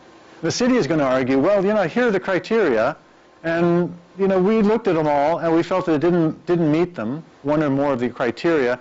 And besides that, no harm, no foul. It really isn't a practical alternative that would have made a difference anyway. And that's going to be up to the judge to decide. Okay, so some EIR considerations. So some parts of the EIR that are of importance are environmental setting. Because since we're looking at potential impacts of the project, where do you start to look? What do you gauge it against? What's the beginning that we start from? Because an impact is a change, right? It's a change from something. And so we start with the environmental setting. The environmental setting is the environment that's basically out there at the point in time we begin our environmental analysis, with some nuances to that. But basically the existing environment, and we're going to be looking at what would happen if our project were built. How would that change the existing environment? And then what is the amount of that change? Is it a little bit? Is it a lot? Is the change a substantial adverse change? If it's a substantial adverse change, then it is a significant effect as far as SEQRA is concerned, or a significant impact as far as SEQRA is concerned. So setting is going to vary depending on the resource you're looking at. Air quality, for example. The setting for air quality is the entire Bay Area air basin. Traffic, on the other hand, you're going to be looking at the site and adjoining roads and roads within a particular geographic area that may be affected by traffic from the project. We're not going to be looking at Alameda, traffic in Alameda. We're not going to be looking at traffic in Morgan Hill, even though they would be within the air basin. For traffic purposes, that's not part of our environmental setting. Environmental setting for traffic is going to be those areas that are impacted by traffic. So it's going to vary by the resource. And then in some cases, it's going to be a regional setting, like air quality. It's a regional setting. You're supposed to take a look at, what's going to happen if our project goes in? How is that going to change the setting? Does it appear as though there's going to be a substantial adverse change, so on and so forth? How do you decide what's a substantial adverse change? There may be a variety of things that you can look at. There may be regulatory standards. The Air District, for example, has particular emission standards that they use to determine whether or not something will have a significant level of emissions. If it's going to be more than, 50 pounds of dust per day, that's going to be significant. So the air quality model that's used on the project will come up with numbers for all of those sorts of things, whether it's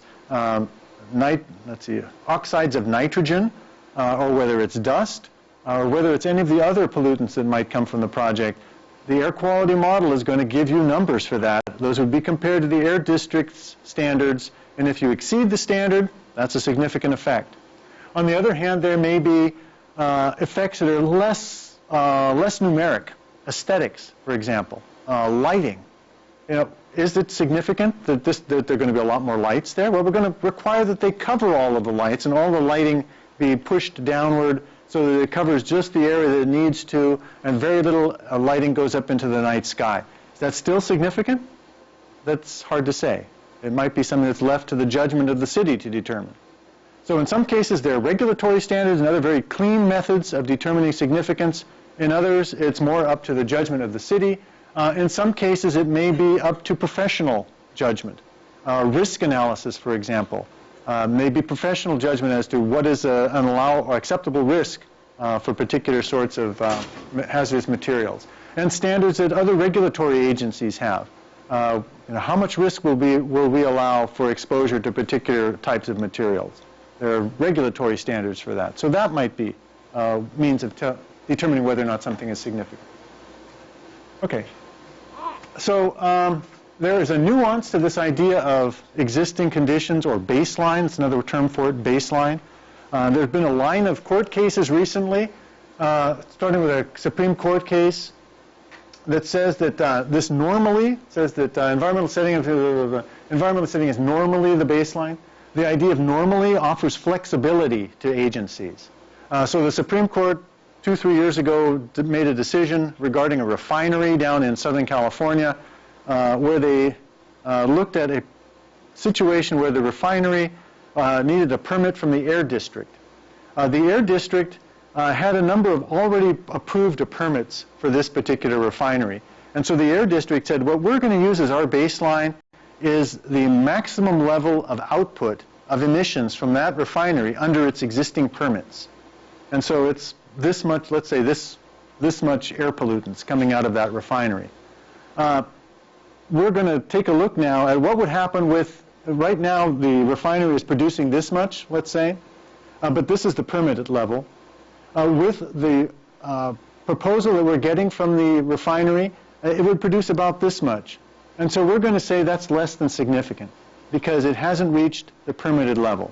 The California Supreme Court looked at that case and said, no, that's absolutely wrong because this is what's existing right now. This is what's permitted. But when we look at your permits for this, existing permits for this refinery, we find that they're actually related to 3 boilers that exist within the refinery that can never be run at the same time. So even though this is the level of permitted extra, what would you call it, emissions that can come out of your refinery, in reality, they could never actually issue this much emissions. It's practically impossible. From a practical standpoint, it's impossible. They can't run all of those boilers, so they can't produce that much. If they can't produce this much, then you can't use this as your baseline. This is some hypothetical future permitted allowable emissions level, but it's not the baseline. The baseline is normally existing conditions. So here, the Supreme Court said, we're going to hold you to the output of your refinery and its emissions right now. And so looking at that, well, this is how much is going to come out with the reformulated or redone refinery. That's a significant amount. You must do an EIR. Okay, so the Supreme Court has said, can't use hypothetical future conditions. At the same time, they said, well, we're not going to make this a hard and fast rule because there may be some situations on some sorts of projects where it may make sense to have an average over time of existing conditions.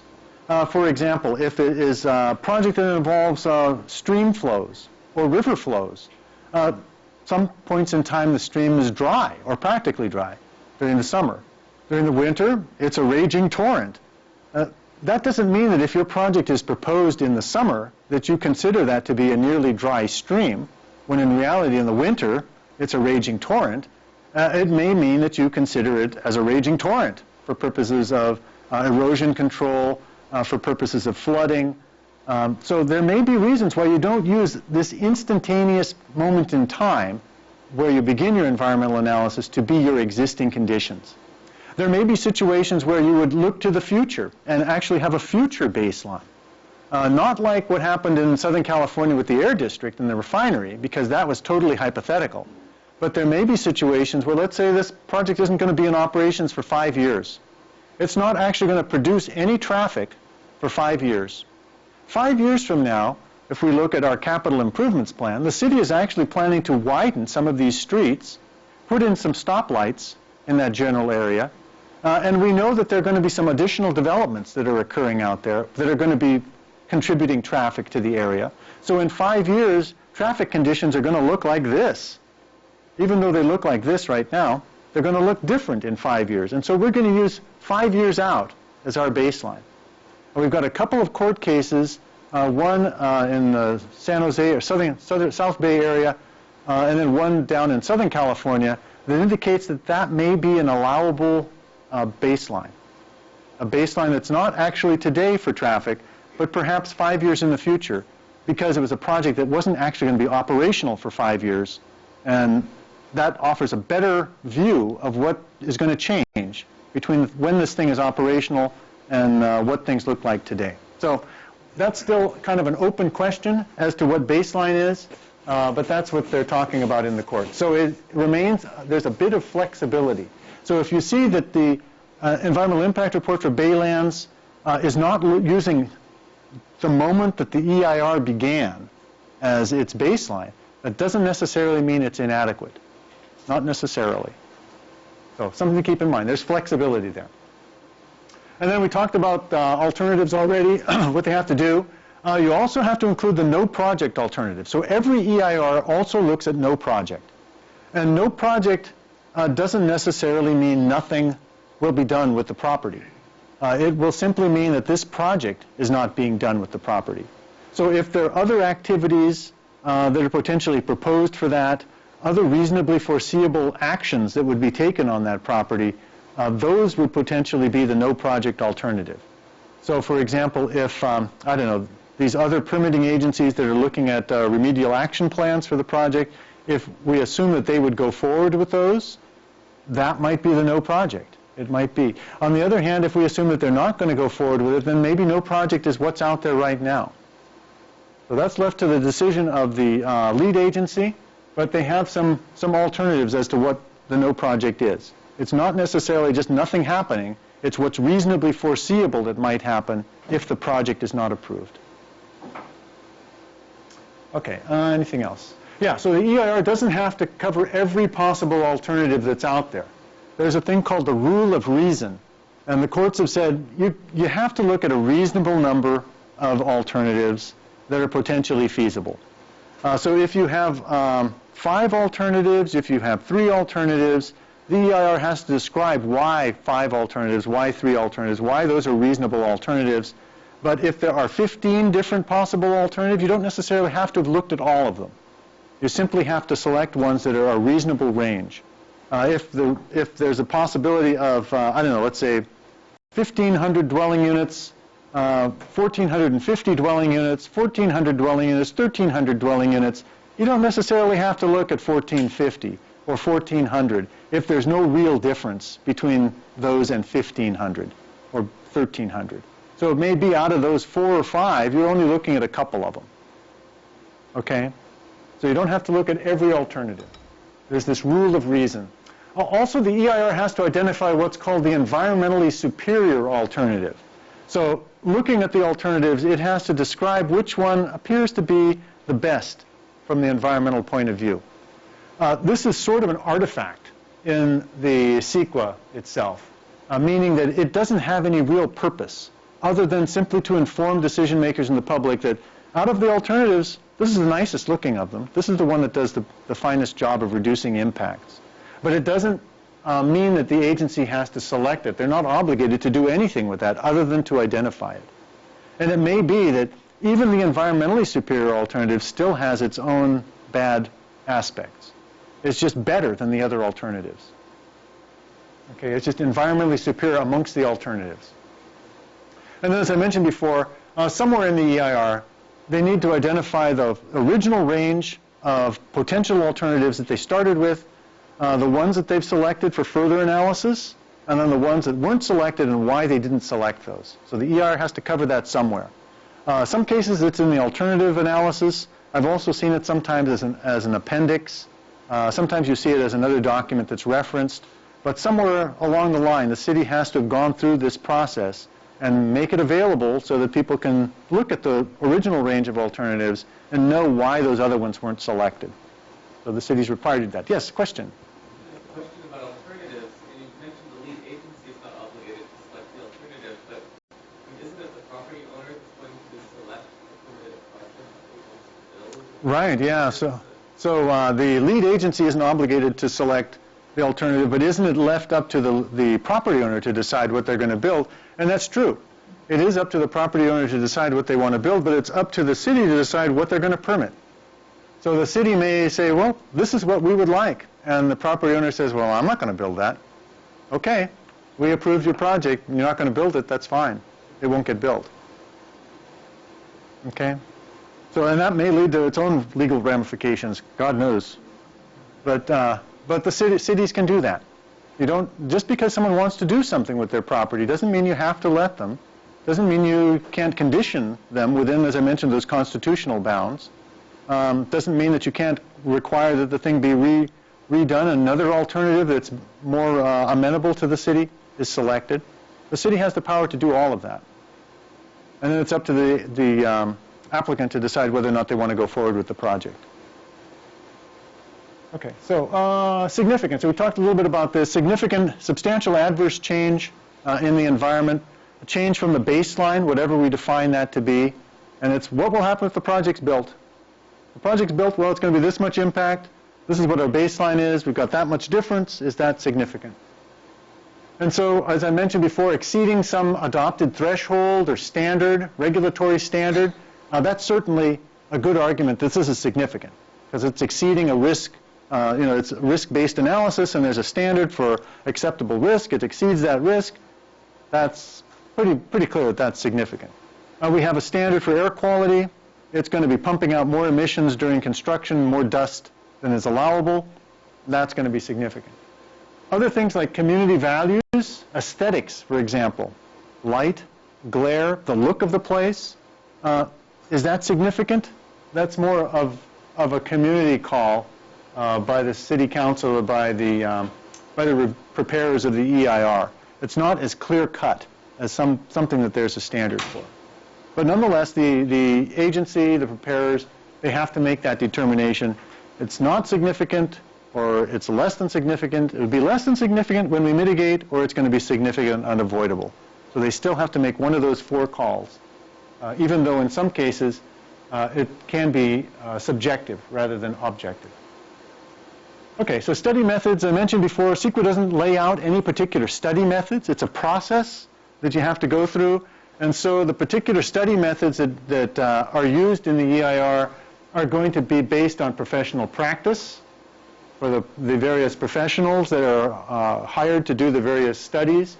They may be methods recommended by these responsible agencies or by other agencies with authority over the project, like an air quality district. They may be ones that are indicated by other laws. There may be particular standards or regulations for example, review of hazardous waste sites or hazardous materials sites, methods of testing and that sort of thing that are laid out under other regulations. SEQRA doesn't specify that you have to do one or the other of these. It simply requires that you disclose what the potential impacts might be. And so it'll leave it up to the agency and probably the agency's consultants, because they will have the most technical expertise, to decide what to do. Now, suppose you don't agree with the study method that's been proposed. Then what you can do is you would provide a written comment. And you would say, I think that this is not an adequate study method, and this other study method is available. You need to provide an effective comment, and the effective comment would mean that you're not just saying, I don't think this is any good, but you're explaining why you don't think it's any good. Okay, because if you say, well, I don't think this is any good, well, who are you? Unless you're some expert, I don't know, traffic engineer. But in general, member of the public, I don't know anything about traffic. I'm not a traffic engineer.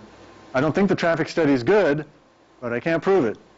And so there you are. So an effective comment would be one that, if we've hired a traffic engineer, and our traffic engineer says, that sort of thing. Or, there's actually traffic engineering standards that are required to be met by the city. Looking at the environmental impact report and the traffic analysis that was done, it doesn't appear it meets the standards that are laid out in the city's rules. That's an effective comment. So you should try and make the comments as effective as possible. If there are other standards that would apply, that it doesn't appear as though this is including, that's something else to include in the comment. So if you're going to comment in that manner, try and make it an effective comment, because that will force the city, and again, they're obligated to make sure that they're disclosing as much as they can about the project.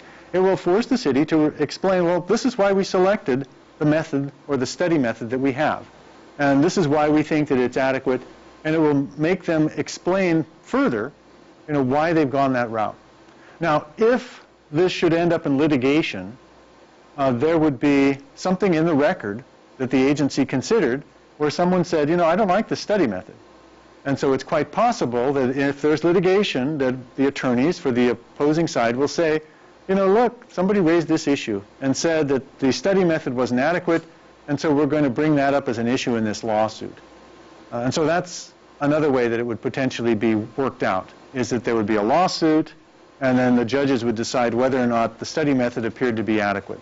The way that lawsuits work is that the judge, if it goes to the Superior Court or if it's appealed, the panel of judges, they will not do their own studies. The judges aren't going to go out there with their traffic counter, and be standing in their flowing robes, counting traffic, and then going back on their home computer and crunching the numbers to get the traffic numbers. They're not going to do that. They're going to look at what's within what's called the administrative record. So the administrative record is the application that came in, the studies that have been done, any documentation that was submitted. It's going to be the written comments and the verbal comments that people submitted on the document. It's going to be the agency's responses to those comments, all of that stuff. So they're going to sift through that information, guided by the attorneys on both sides. Attorneys for the city saying, it looks like everything's fine to us, and here's why we think so.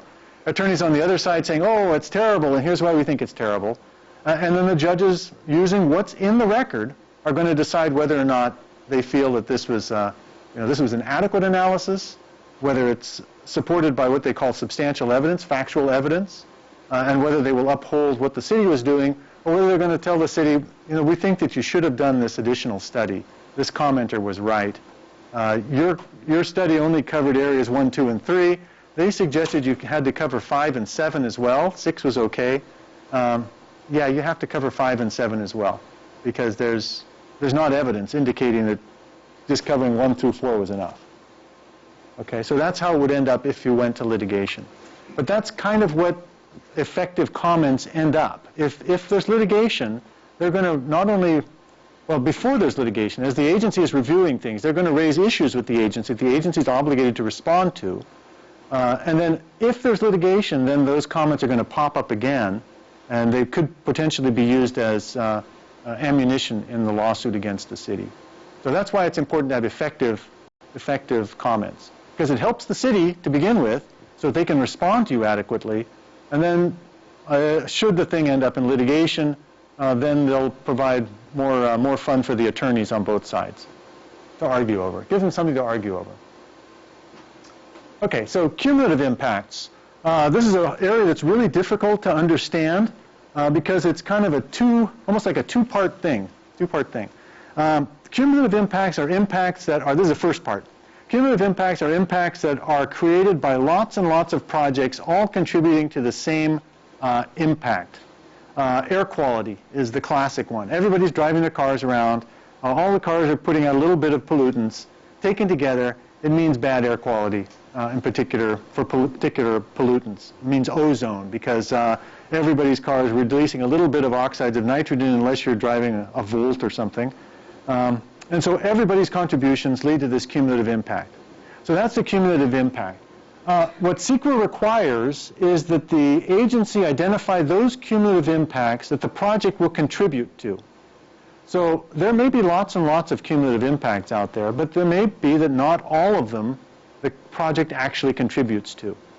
So first step is, let's identify the cumulative impacts. Second step is, which ones do we actually contribute to? And those are the ones that we analyze in the EIR. Then the next trick is to determine what is our contribution, our project's contribution.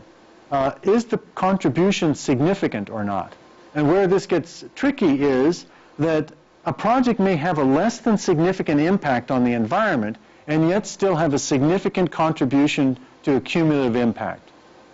And so cumulative impacts are looked at differently than just your standard direct sort of impact that a project would have. And so when you look at cumulative impacts, you're not just looking at, well, was this an impact that we found to be less than significant? If it is, well, that's okay, no problem. No, we're looking at what is the context of this cumulative impact and how big a contribution is our project making, and is that contribution significant? And in some cases, even a very small contribution can be considered significant. Now, this is confusing and difficult to work with for consultants and others who are preparing EIRs because there's practically no guidance on this stuff. Over the years, there have been a number of court cases, and the court cases, if anything, have made it less easy to do things. The court cases have basically said anything where you have a very severe cumulative impact to start with that your project is contributing to, anything over one molecule of a contribution may be significant. We're not saying it is, but it might be. Anything less than a molecule, don't worry about it. On the other hand, there had been a SEQRA guideline adopted a number of years ago that said if your project has a de minimis impact, in other words, you can't tell the difference between with project and without project, then we're going to say that's not a cumulative contribution. The court said, no, we don't like de minimis.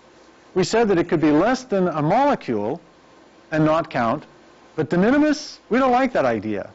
It might be more than a molecule, and if it's more than a molecule, then it may be significant. And they went on to say that if it's a very severe impact, then the smaller the incremental contribution, the greater the chance that it may be significant. And that's where they've left us. That's where the courts have left us. So it's a very difficult area to find, to make your determination as to whether or not something is cumulatively significant, because there's not a lot of guidance. And there are very few standards that are set for these cumulative sort of impacts. In other words, not your project impact, but your project contribution to a bigger impact, and the importance of that contribution within the context of that bigger impact. So very difficult to analyze. So I'll leave it at that, because I don't want to have to analyze it any further. So mitigation measures. So mitigation measures are ways to avoid impacts, reduce impacts, compensate potentially for impacts that the project may have, rectify its potential impacts. They're required to be feasible and fully enforceable.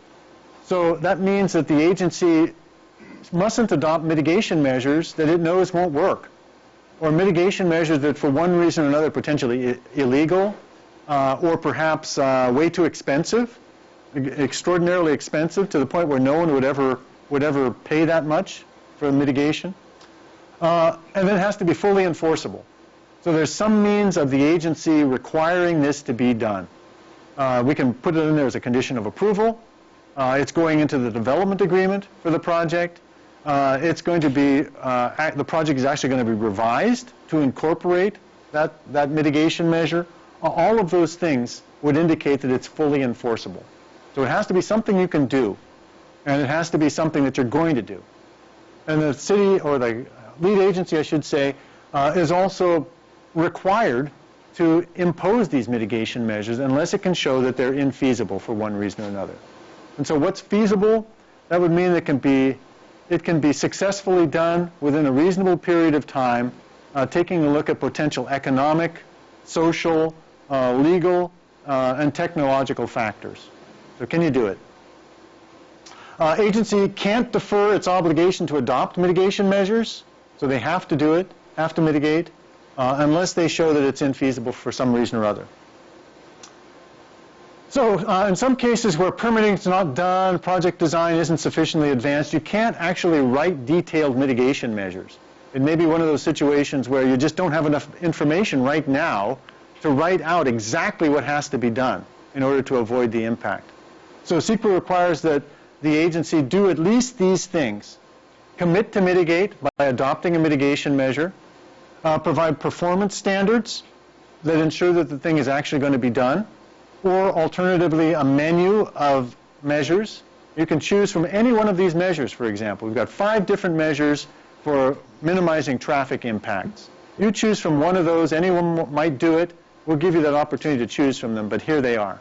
So a menu, or lastly, it must also include objective criteria for measuring success. So if they're going to have a broad or a general mitigation measure, it has to have all of those components in it. 5 minutes? Oh, okay. Okay. In fact, we could take a break now. Yeah. Shall we take a break? Yes. Okay. We have the word from the council. Let's take about 5 minutes, 7th inning stretch, and then we'll continue.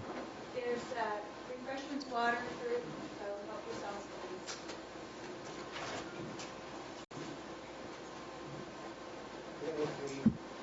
Nicely done.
blood circulating to all of our limbs once again. That's good. That's a good thing. So we really only have a couple or three more slides to go, and then we're done. We can go into questions and answers. Before I start on those, though, I thought I would clarify something that popped up while we were on break.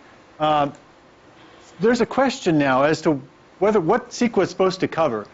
We've always known that CEQA covers the impacts of the project on the environment, and that's what it discloses, right? That's what we've been talking about up till now. There are also, for many, many years, it's also been covered in CEQA the effects of the environment on the project. So a project that's being undertaken on a site that has existing hazardous materials issues. We use issues instead of problems, don't we? Materials problems. Or a site that, sea level rise is potentially subject to sea level rise in another 20, 30 years. Traditionally, at least in Northern California, we have done both in EIRs. But there's a new line of cases in Southern California where the courts have been holding that this is not something that CEQA is required to look at. So it's kind of interesting, just as an aside, that there's a series of, I think, 4 court cases now in Southern California where the courts have held that if you read through CEQA very carefully, nowhere in there does it say that you ever have to look at impacts of the environment on the project. It says, project on the environment, but the courts down in Southern California are saying, we can't seem to find the opposite. Now, is that the case? We at the ICF, my company, we have been advising clients to do both, just as we've always done. But we will be seeing this issue of not having to look at impacts on the environment on the project popping up, particularly from the developer's side. I'm not going to, perhaps not this developer, but just in general. There was a recent court case at the Superior Court level against the Bay Area Air Quality Management District. It was proposing some changes to its air quality guidelines. And among the changes were changes that were going to require setbacks for residential development from freeways, from other sources of air pollution. And so the Building Industry Association took them to court, and one of the things that they argued was that those were all impacts of the environment on the project and not subject to CEQA, and not things that had to be covered by CEQA. Therefore, the guidelines that were being promulgated by the Air District should not be set forward as CEQA guidelines. That part of the case was never decided by the court. The court decided the case on other issues, so it never got to this. But it shows that following that line of cases down in Southern California, we're going to see this argued more often. Okay? So don't be surprised if someone suggests that. So technical data. As I mentioned, EIR is supposed to be available to just the average resident, average planning commissioner, average city council person. Should be able to read through that information, get a good idea of what the impacts might be, mitigation measures, etc. Technical data, according to the guidelines, can be summarized, and the studies made available to the public, included as appendices, that sort of thing, perhaps referenced, because you can make citations and references within the EIR. But they have to be available so that people can be able to take a look at them if they should want. Typical things are traffic analysis, noise analysis, air quality, hazardous materials assessments. If there are cultural resources on the site, typically there would be a cultural resources survey, that sort of thing. The only sorts of things that can't be disclosed under CEQA are trade secrets and the site of archaeological remains. Everything else, for the most part, is fair game for disclosure under CEQA. So probably not on this project because it's mostly fill, but where we have projects where there are archaeological sites that have been identified, when you read through the EIR, the actual locations of those sites will not be shown because CEQA allows that to be left out. Typically, if you have a particular project that involves some sort of an industrial process, and perhaps an alternative would use a separate sort of process, you wouldn't necessarily have to disclose what the processes were in very precise terms because they may be trade secrets. So CEQA wouldn't require that sort of thing. But otherwise, CEQA requires all sorts of studies. You know, any studies that are made, they should be available to the public. Yes, a question? Is there anything in CEQA that deals with technical data that hasn't been determined yet, especially with the Brown site? brownfield site where there are known chemicals present on site, but there's no studies that have shown in the United States that those chemicals are dangerous to humans. While in Europe, some of those chemicals are banned. Right. Yeah, so what about technical studies relating to situations where you have chemicals that may be on site as a result of past activities? There are existing chemicals on site. There is nothing that acts as a standard here in the U.S. as to indicate whether or not those would be potentially hazardous. But in Europe, they're banned. There's no hard and fast rule. Again, CEQA doesn't lay out a particular methodology or study that you have to follow. But certainly if you were making comments and you were concerned about these chemicals and you have access to the European studies, it would be worthwhile to include those in your comments or submit those to the city even beforehand because those are certainly should be of interest. Now, because there are no standards, it doesn't necessarily mean that the city has to follow the principles that the Europeans have. The Europeans tend to be very conservative with regards to chemicals and chemical use. They tend to not release chemicals. Well, they actually do. You know, what am I saying? They actually do, but you know, in their own minds, they're saying that future chemical use, we want to make sure that we're sure that the thing isn't going to be hazardous to human health before we introduce these new chemicals into the environment, even though in reality they're as polluting as we are. But they have a different sort of principle than we do with regards to the release of new sorts of chemicals. But certainly, yeah, you can bring that up. That's something that would be additional information in the CEQA document. It's going to be difficult for decision makers to weigh because there won't necessarily be information to give them guidance on the thing. And it may be that it's one of those issues that's going to wait for the actual more technical agencies to handle. So when it goes to the Department of Toxic Substance Control, it will be something that they will weigh with their greater expertise in deciding whether to issue permits or what sort of conditions to place on the project, that sort of thing. Because remember, this EIR is going to be used by a variety of different agencies with a variety of different authorities, different objectives, and different levels of technical expertise. So it may be that for the City Council, it's going to be something that they're going to consider, but they're not necessarily going to have a clear way of determining, what to do. They may not have a clear way of requiring cleanup. They may not have the authority to require the cleanup or to ban the use of particular chemicals, that sort of thing. It may be that that's outside of their authority to do. So it's going to depend on how the thing works as it works its way down the line for permitting. Yeah, but there's unfortunately no hard and fast rule on it.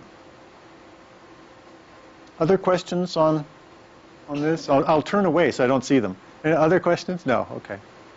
So what else? Yeah. So lead agency really isn't expected to undertake original research. They do to a certain extent. I mean, if you call doing a traffic analysis or doing an air quality modeling, that's research of a sort. But they wouldn't necessarily be required to hire a technical firm to come in and determine whether or not, once and for all, this is a hazardous material for all intents and purposes to all human beings within California or something like that. That may be beyond the scope of that EIR. It may be information that's not technically necessary for them to make a decision on the project up or down. Let's see what else. Yeah, so they can employ technical experts, to a reasonable extent to study the impact mechanisms of the particular project aspect. And then agencies are required to adopt what's called a mitigation monitoring and reporting program. One of these will be adopted by each agency that approves the project. So typically an environmental impact report will have a whole variety of mitigation measures, some of which are the responsibility of the lead agency, some of which are the responsibility of the various responsible agencies to undertake. Each agency will adopt a mitigation monitoring program for its mitigation measures. So if the city is responsible for 5 of them out of 10, the city's mitigation monitoring and reporting program would cover those 5 mitigation measures. If some other agency is responsible for 2 more of them, their mitigation monitoring program would have 2 mitigation measures it covers. The remaining 3 belong to the last agency. Their mitigation monitoring and reporting program would cover those 3.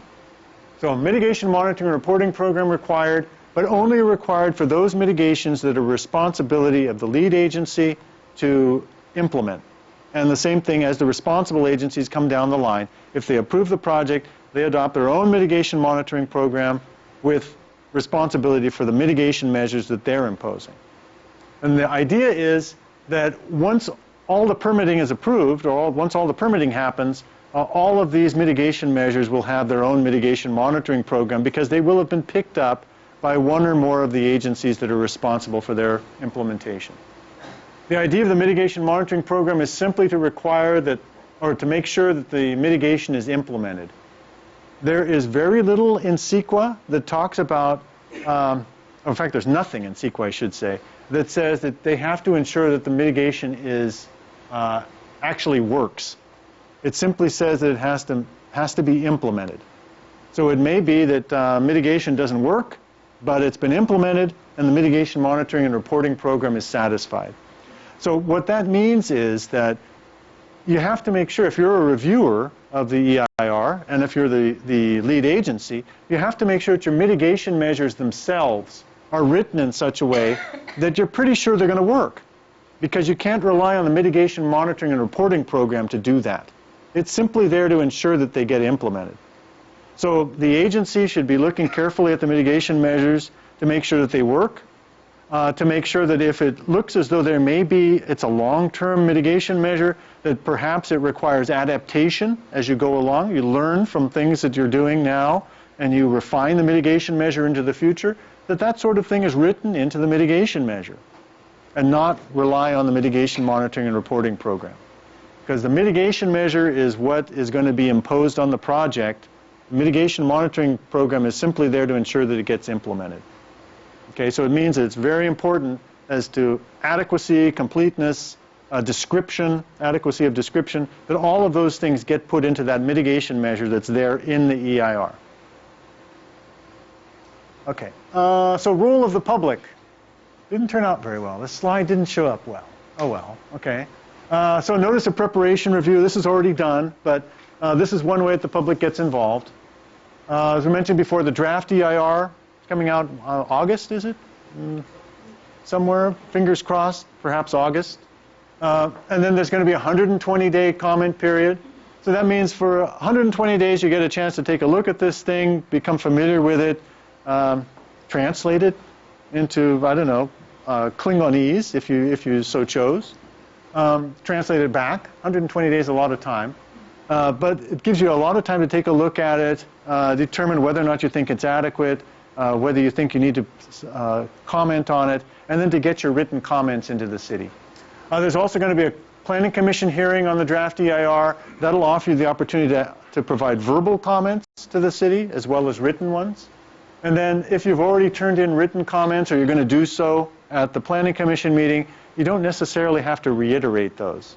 Once your comments are in, your comments are in. Then there's no formal comment period provided after the final EIR is done, because the final EIR will be prepared before the City Council takes action on the project. So it's going to be available. It'll be out there for a period of days, probably, maybe a week, couple weeks, before the City Council takes their action. There's no formal process under CEQA for commenting on that. But that doesn't mean you can't comment. CEQA still allows you to continue commenting. So if you read the final EIR and you think, gosh, you know, they didn't really respond to my comment very well, or in reading it, gosh, now I have another issue that I think hasn't been covered very well, you can comment on that as well. You can feel free to continue commenting. You can also comment when the City Council holds their meeting. The only time that you'll finally be cut off and no more comments will be allowed will be once the City Council closes the meeting for purposes of taking comment on the environmental impact report, goes about certifying the document, and goes into their deliberations to actually decide whether or not to approve the project. So there'll be a long time, a lot of opportunities for people to comment on this thing. And comments would be, as I mentioned, either verbal at a meeting or a hearing or in writing. And the ones in writing can come in right towards the end.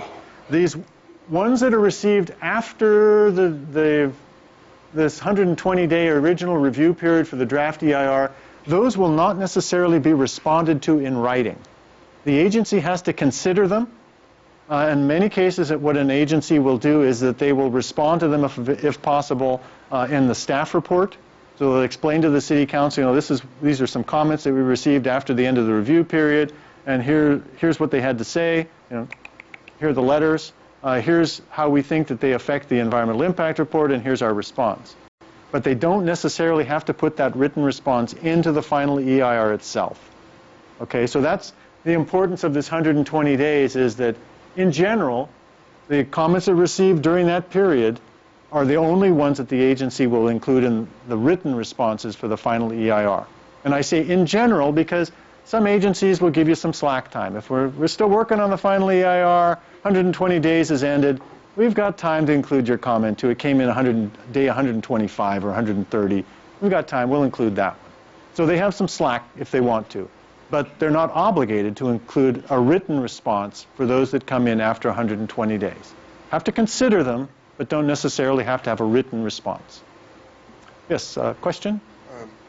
Who determines when the EIR goes from draft to final? Yeah, so who determines when the EIR goes from draft to final? That's determined by the CEQA process itself. And what determines is that the agency has completed the review process for the draft EIR, the 120 days is run. They have then compiled the comments that were received.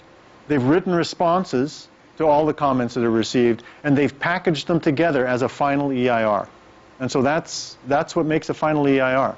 So that's why I say that there may be a time gap between the time that the end of the review period ends and that final EIR actually comes out, because it can take a long time to respond to comments if you get a lot of comments.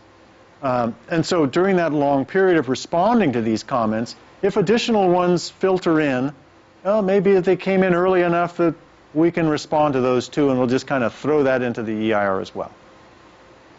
Okay, but that's how it works. So if you're a consultant, like I am, once the comments have come in at the end of the 120-day review period, you'll begin drafting these responses, these written responses, which you'll then provide to the city, and the city will read them over and then give you back their comments on it, and then you'll go back maybe once or twice with them, and finally you'll put together this final EIR that the city is satisfied with, and what do you know? 3 months have passed. It's not uncommon for a month, 2 months to go by between I should say, the end of the comment period and the actual completion of that final EIR, so that it's, you know, ready to print, ready to put on a CD if people want to get a copy on the CD, ready to put on the city's web page. It can take a while. I'm a little confused. So after the draft EIR, there still is not one particular project that's been decided upon, correct? Right. So after the draft EIR, there has not been one particular project decided on. No. The draft EIR will have identified and analyzed the alternatives. The final EIR will identify and analyze the alternatives, but neither one of them will actually select the project. That's left up to the City Council. Well, Planning Commission will make a recommendation, and then the City Council will take a final action based on the information that's in the EIR, but, you know, and limited within that range of alternatives, either the project or one of the 3 alternatives. But that's it. That's when they make their decision, at the very end of the process. After the final EIR. After the final EIR, back right. to the Planning Commission, and they make their recommendations, and then it's sent to the City Council. You know, I don't know how, is that what you intend to do? Yeah, technically you don't have to have a final EIR if you're a Planning Commission, but it appears that Brisbane is going to provide the final EIR to the Planning Commission for their consideration. The Planning Commission, under you know, the planning law, makes a recommendation to the City Council. The City Council then decides whether to follow that recommendation, to modify it, or do something else they want to do, and take final action on the project. Okay, so if you're familiar at all with the NEPA process, the federal process for environmental analysis, it doesn't do it that way. NEPA will commonly identify what they call their preferred alternative, meaning their project. This is what we're going to approve, hint, hint, in the final environmental impact statement. But CEQA doesn't do that. CEQA basically leaves that full decision to the decision makers, and after they've considered the EIR. Whereas NEPA kind of hedges and they'll identify this preferred alternative at the final EIS, they call it EIS, Environmental Impact Statement, the final EIS stage, and that's an indicator that that's what the agency is going to approve. But CEQA doesn't do that. It's left up to the agency at the very end of all of this to decide, are we going to approve anything? Are we going to approve the project? Or are we going to approve one of the alternatives that we have in front of us that the EIR has analyzed? Yeah, let's see what else. Yeah, so as I mentioned, if comments that come in after the 120 days for the draft review don't necessarily end up in the EIR, but they're part of this larger administrative record that I mentioned before, and they're comments at the agency, at the City Council, Planning Commission. They'll look at those, they'll consider them during their deliberations before they take their action. Let's see, final, yeah, so you can still comment, blah, blah, blah. What else? I guess that's pretty much what I've already said. So mentioned before, effective comments, concise, ones that focus on the draft EIR. The draft EIR doesn't really care about the qualities of the project. The EIR doesn't love the project. The EIR doesn't hate the project. So your comments probably shouldn't be along those lines either. I hate this project. Well, that's fine. But what do you think about the environmental analysis? That's what we're really looking for in comments for the draft EIR. Is the analysis adequate? Was the project properly described? You know, is the EIR up to snuff? That's what the comments should be aimed at. Not necessarily whether we love or hate the project. Those are comments that are sort of separate. Those are things that you'd say to the City Council, the planning commissioners. You know, we don't like this project. It's going to have environmental impacts. Look here at the draft EIR, or the final EIR, it's got these environmental impacts. We don't like it, so on and so forth. Those are kind of separate. They're related in the EIR is talking about this project too, but the EIR comments, it's good to focus in on what are the environmental effects and are they adequately analyzed and what do we think should be done? Do we think we like this particular traffic analysis was done very nicely? Thank you. I really am pleased to see that it was such a good analysis. Air quality analysis, oh, I think there are problems with this. The air quality district sets this particular standard and you didn't seem to follow that standard. They suggest on their website you should be using a particular model for modeling air quality impacts based on traffic. You didn't use that model. Those sorts of things are really good types of comments. Always, try and relate it to a specific part of the draft EIR. That makes it easier for the city to respond to. And if there's problems with the EIR, it makes it easier for them to fix those problems to the EIR. So that the final EIR is better than what the draft EIR is. Because that's what agencies are attempting to do. They're trying to make the final EIR the best EIR that they can. And so one thing that the comments do is it helps them improve that document so that when the decision makers actually look at it, it's better. It's the best EIR that they could put together. And then if you've got supporting evidence or facts, references, include all of those in your comments. You know, if you've been reading something, it seems to indicate, well, gosh, you know, that would be applicable to this. Include that and give the city a copy of it. You know, if it's an article, include that in your comments. Reference it, include it in your comments. There's a recent court case that goes into a great deal of detail. I can't remember the name of the dang thing, but goes into a great deal of detail over references and what to include if you're making comments. They found in this one court case anyway that things that had been provided to the agency with comments where the commenter simply said, yeah, and see the website for, I don't know, the US EPA wasn't an adequate reference because the agency would not only have to go to the US EPA's vast website, but try and figure out what thing this commenter was referencing. Well, what do they actually mean? And the court said that's unreasonable for an agency to do. The court said, on the other hand, if they had said, well, the US EPA website, if you go to the web page talking about this or that, and you go inside that and you look for this particular document, that, they said, is a good reference, a good way to do it. Because that way the agency can go directly there. You don't have to provide them a copy of it, but you've provided them where they can find a copy of it very simply without having to go out of their way to do it. And that should be part of the record if you do it that way. So that's something to keep in mind. Always try and provide references if you're making particular assertions and there's some reference out there. If not a copy of the reference and you know it's available online, then the actual URL of where you can find that particular document. So it's super simple for the agency to go to it. Okay? And then, as I mentioned before, I think written comments are better than verbal ones because it's documented the way you wanted it to be. In some cases, verbal things, I mean, you can't really understand what's on the tape. I'm not sure whether they said, you know, what they said there. Whereas if it's written down, it's quite clear what you meant and what you said. And with verbal comments, you're not really necessarily providing any references, any background material for it. The written ones, you can cite the web page, you can include articles, you can include other documents. You're documenting what your comment is. So I think that they're better, but that's just my opinion. And then, of course, timely comments are appreciated by the city. If you can get them in within 120 days, that's great. The more timely, the better, because it helps them put together a good EIR. Yes, question? I appreciate what you're saying about written comments, but on the other hand, with verbal ones, other citizens can hear what the commenter is saying. So is there any way that people can keep up with the comments that have been submitted in sort of in real time as this process goes on? Yeah, that's a good question. Yeah, so is there a way that people can keep up with the comments in real time following this process? No, there isn't. There really isn't. Unless the city wanted to do that. I mean, some agencies do post the comments as they come in, but it's not required, and I would say 99% of the agencies do not.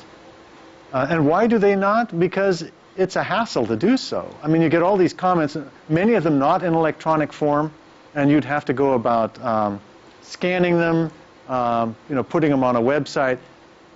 Many agencies feel that their time is better spent actually responding to the comments. So it's not something that's required, and it's relatively rare. So there really isn't, to be honest, there really isn't a way. You would see the comments once the final EIR comes out.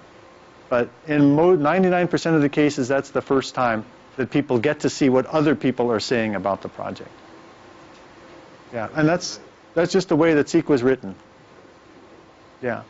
Well, it's not necessarily too late, but it does limit your ability to play off of what other people are doing. Maybe they would have given you an idea of something. Yeah, you know, that was a good idea. If I'd had time, I would have researched that. Yeah. Or I know a better reference. Right. Yeah. But for one reason or another, that's the way that SEQRA was written. And so from a practical point of view, most agencies don't go that extra yard. As I say, 99% of agencies don't go that extra yard. Do you have a follow-up question? So there's nothing wrong with submitting a written comment, but also making the same comment verbally. Right.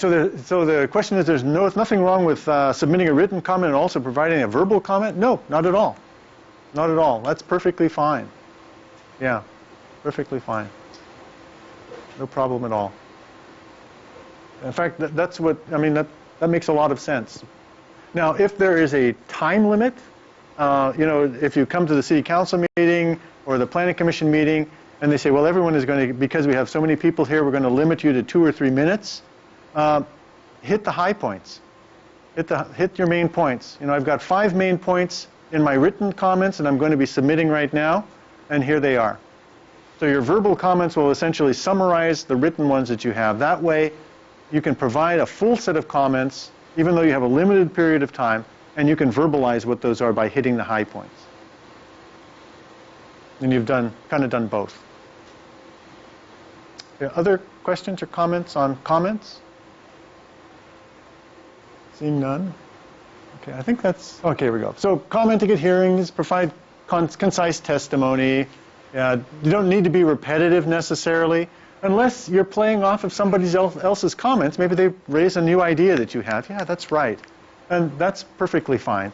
But remember that these hearings and things can last forever if people keep repeating the same stuff over and over again. And as far as the CEQA record is concerned, once it's been said, it doesn't need to be said again, even though you may hold the same view. So if there is limited time, there's no reason to repeat what other people have said if you have original ideas that you think are valuable too. Present your original ideas. And then, of course, submit your written comments, because those will allow you to go into a lot more detail than you might have just verbally. And then, of course, this idea of late hits. This is something that has been used as a CEQA tactic for years, decades probably. And it is the situation where the City Council has been holding hearings, Planning Commission held hearings, City Council is holding hearings on this project. Hearings have been going on for about a month and a half, let's say. There have already been 4 Planning Commission meetings, 2 City Council meetings. City Council is ready to take their last action. Someone brings in a box full of new comments at the last moment and says, here, I'm submitting my comments for the very first time. These are issues, you know, that I could have brought up 3 months ago, but I didn't. I just decided I would hold them out until now. And so you, City Council, are now going to have to consider those new comments. That is not an unusual tactic as a strategy for delaying a project, that sort of thing. But to be honest, it's not very helpful to the CEQA process because it doesn't give the agency the opportunity to make their environmental impact report better. And that's really what we want, is to have the best environmental impact report we can. Because what they'll end up having to do is, in most cases, take this to another hearing. We're not going to make our decision tonight. We're going to hear it in at least a week from now, maybe 2 weeks from now, so we have enough time to go through this box of new material, to determine whether or not there's something we didn't cover before, and then at that time we'll make our decision. So this idea of late hits, I don't know, it just never stands very well with me. I worked on a project recently where the project had literally been going on for a decade. It had literally been under consideration for a decade. The same set of protagonists had been involved in this project for over a decade. It was at the last hearing that the Board of Supervisors had scheduled for this particular project. The same people who had been turning in 40-page letters for the last 5 Board of Supervisors meetings came in with another 40-page letter at the Board of Supervisors meeting. And to me, that's just crazy. To be honest, it's just crazy. If you had these issues, you could have brought them up. Things haven't changed. It's the same project. You could have brought them up earlier. So I think, to be fair, I always advise people to avoid late hits. I mean, it doesn't really help anything. And it doesn't necessarily end up with a better EIR. It doesn't necessarily end up with a better decision, which is what we want, I think, out of the CEQA process. At least that's what I want. So I think that's it. So any other questions? Well, I'm open to any sort of questions, or hopefully have answers. We'll see. Can play, as Click and Clack say, play Stump the Chumps. I had 2 questions. One was, which were the alternatives the study was giving equal weight to? And then my second question is, in the program EIR, you said necessarily the later phases are not studied in as much detail, and I'm wondering, what is the vehicle for examining in the future in detail the subsequent phases of a project so that we can A, be certain that the environmental impacts are being addressed, and B, that the subsequent phases are consistent with the original proposal? Right. So, John, I'll let you answer the first one about the alternatives that are being looked at equal level of detail. The alternatives that were identified in the EIR for study were the developer-sponsored plan. The developer-sponsored plan had an entertainment variant, so those are being studied. And then there was a community-developed alternative as well, and there's another variant to the community-developed plan. So that's 4 basic plans that were studied. And then there are the CEQA alternatives, including the renewable energy alternative, and 1 or 2 more that will be developed as this process unfolds. Okay. And then as far as the level of review goes, that's what happens as the responsible agencies go about their permitting process. So the program EIR lays out basically what's going to happen with the project, the level of detail that's known today. Then as these later permits come down the line, they would fall under the CEQA process as well, and they would, if it looks as though there's new information, changes in the project, etc., potentially prepare a subsequent EIR, or a subsequent mitigated negative declaration, and that would be its own little CEQA process. So if you're concerned about the project, you need to track what these permitting agencies are doing. So if it's Department of Toxic Substances Control or the County of San Mateo, you would need to follow on their websites what they're doing with the remedial action plan. There we go, remedial action plan, and the other activities that are going on. Also, there may be changes to the project that the city considers too. Perhaps the developer decides, well, you know, we'd like to move this element of the project over here instead of over there, and we want to replace that with a park, and we're going to put a green space to the middle over here, and it turns out we're going to move the train station over there. Those things would require actions by the city to amend those plans. And that action would be subject to a subsequent supplemental, et cetera, and the city would have a process, the usual sort of review process for that. So there would be a public review of that too. So I want to be a little more specific. So say it's a two-phase project, just for giggles, and they build the first phase, and 15 years later they want to come to build the second phase. It was not, the second phase, because it was so far out, was not really detailed in the initial EIR. However, they're still building more or less what they originally planned to build, so there isn't a substantial change. And yet, so maybe it wouldn't, I don't know, you tell me, would it trigger another EIR or not? And if we didn't have a whole lot of information about phase 2, how would we get that information at that, 15, 20, X number of years down the road? Right, yeah, it would depend on what they need from the city as far as permits go or approvals for phase 2. If, for example, subdivisions, if they need a subdivision map, then that subdivision map would be the trigger for a CEQA analysis. And the CEQA analysis would follow what we talked about, the program EIR leading to the subsequent supplemental, et cetera. So that would be the public process that would follow from the city. On the other hand, if for one reason or another they didn't require any discretionary permits from the city, then there would be no CEQA process. Because I didn't mention it before, but CEQA only applies to what are called discretionary actions. Discretionary actions are actions where the agency not only has the ability to approve or deny the proposal, but they have the ability to go about making changes to it. They can put conditions on it. They apply their own judgment to it rather than just a set of strict standards. They can require it to be redesigned. All of those things are discretionary. So for most things like a use permit, zone variance, zone change, conditional use permit, development agreement, general plan amendment, specific plan, those are all discretionary actions. And so CEQA is going to apply to all of those. But CEQA does not apply to what are called ministerial actions.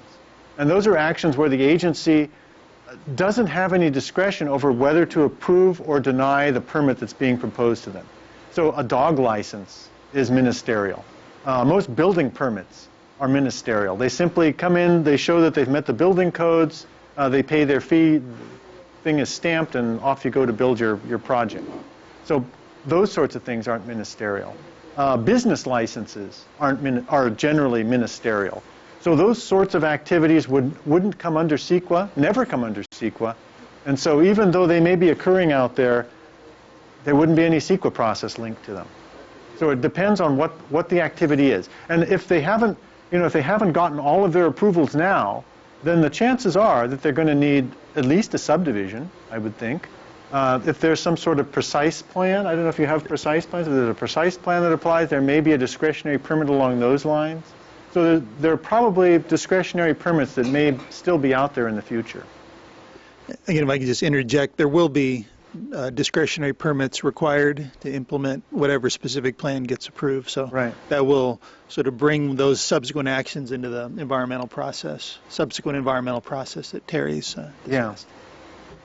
Yeah, it's pretty unusual for a big project like that to avoid discretionary permits off into the future with their later phases.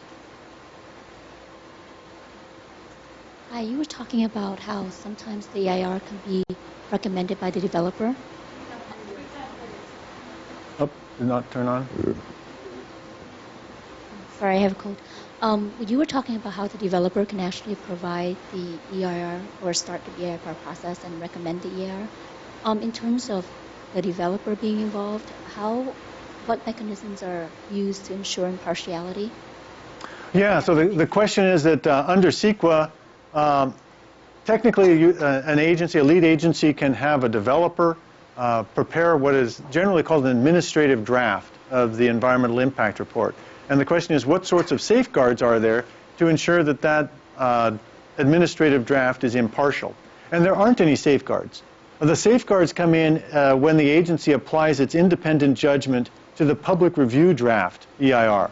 So the applicant can put anything they want in their administrative draft, but the agency doesn't have to accept any of it. So it's the agency looking at the administrative draft and then deciding, you know, we don't like that. You haven't been objective. We're going to send it back to you. You do it again and bring it back to us, and this time it better be objective. Otherwise, we're not going to send it out as a public review draft. So there's nothing that controls what the applicant does. The control is once the agency receives what the applicant has done. And that's where the agency applies its independent judgment to determine whether or not the work that the applicant has done is adequate and whether it reflects the views of the agency. Because it might be very nicely done, but maybe it doesn't reflect the agency's views.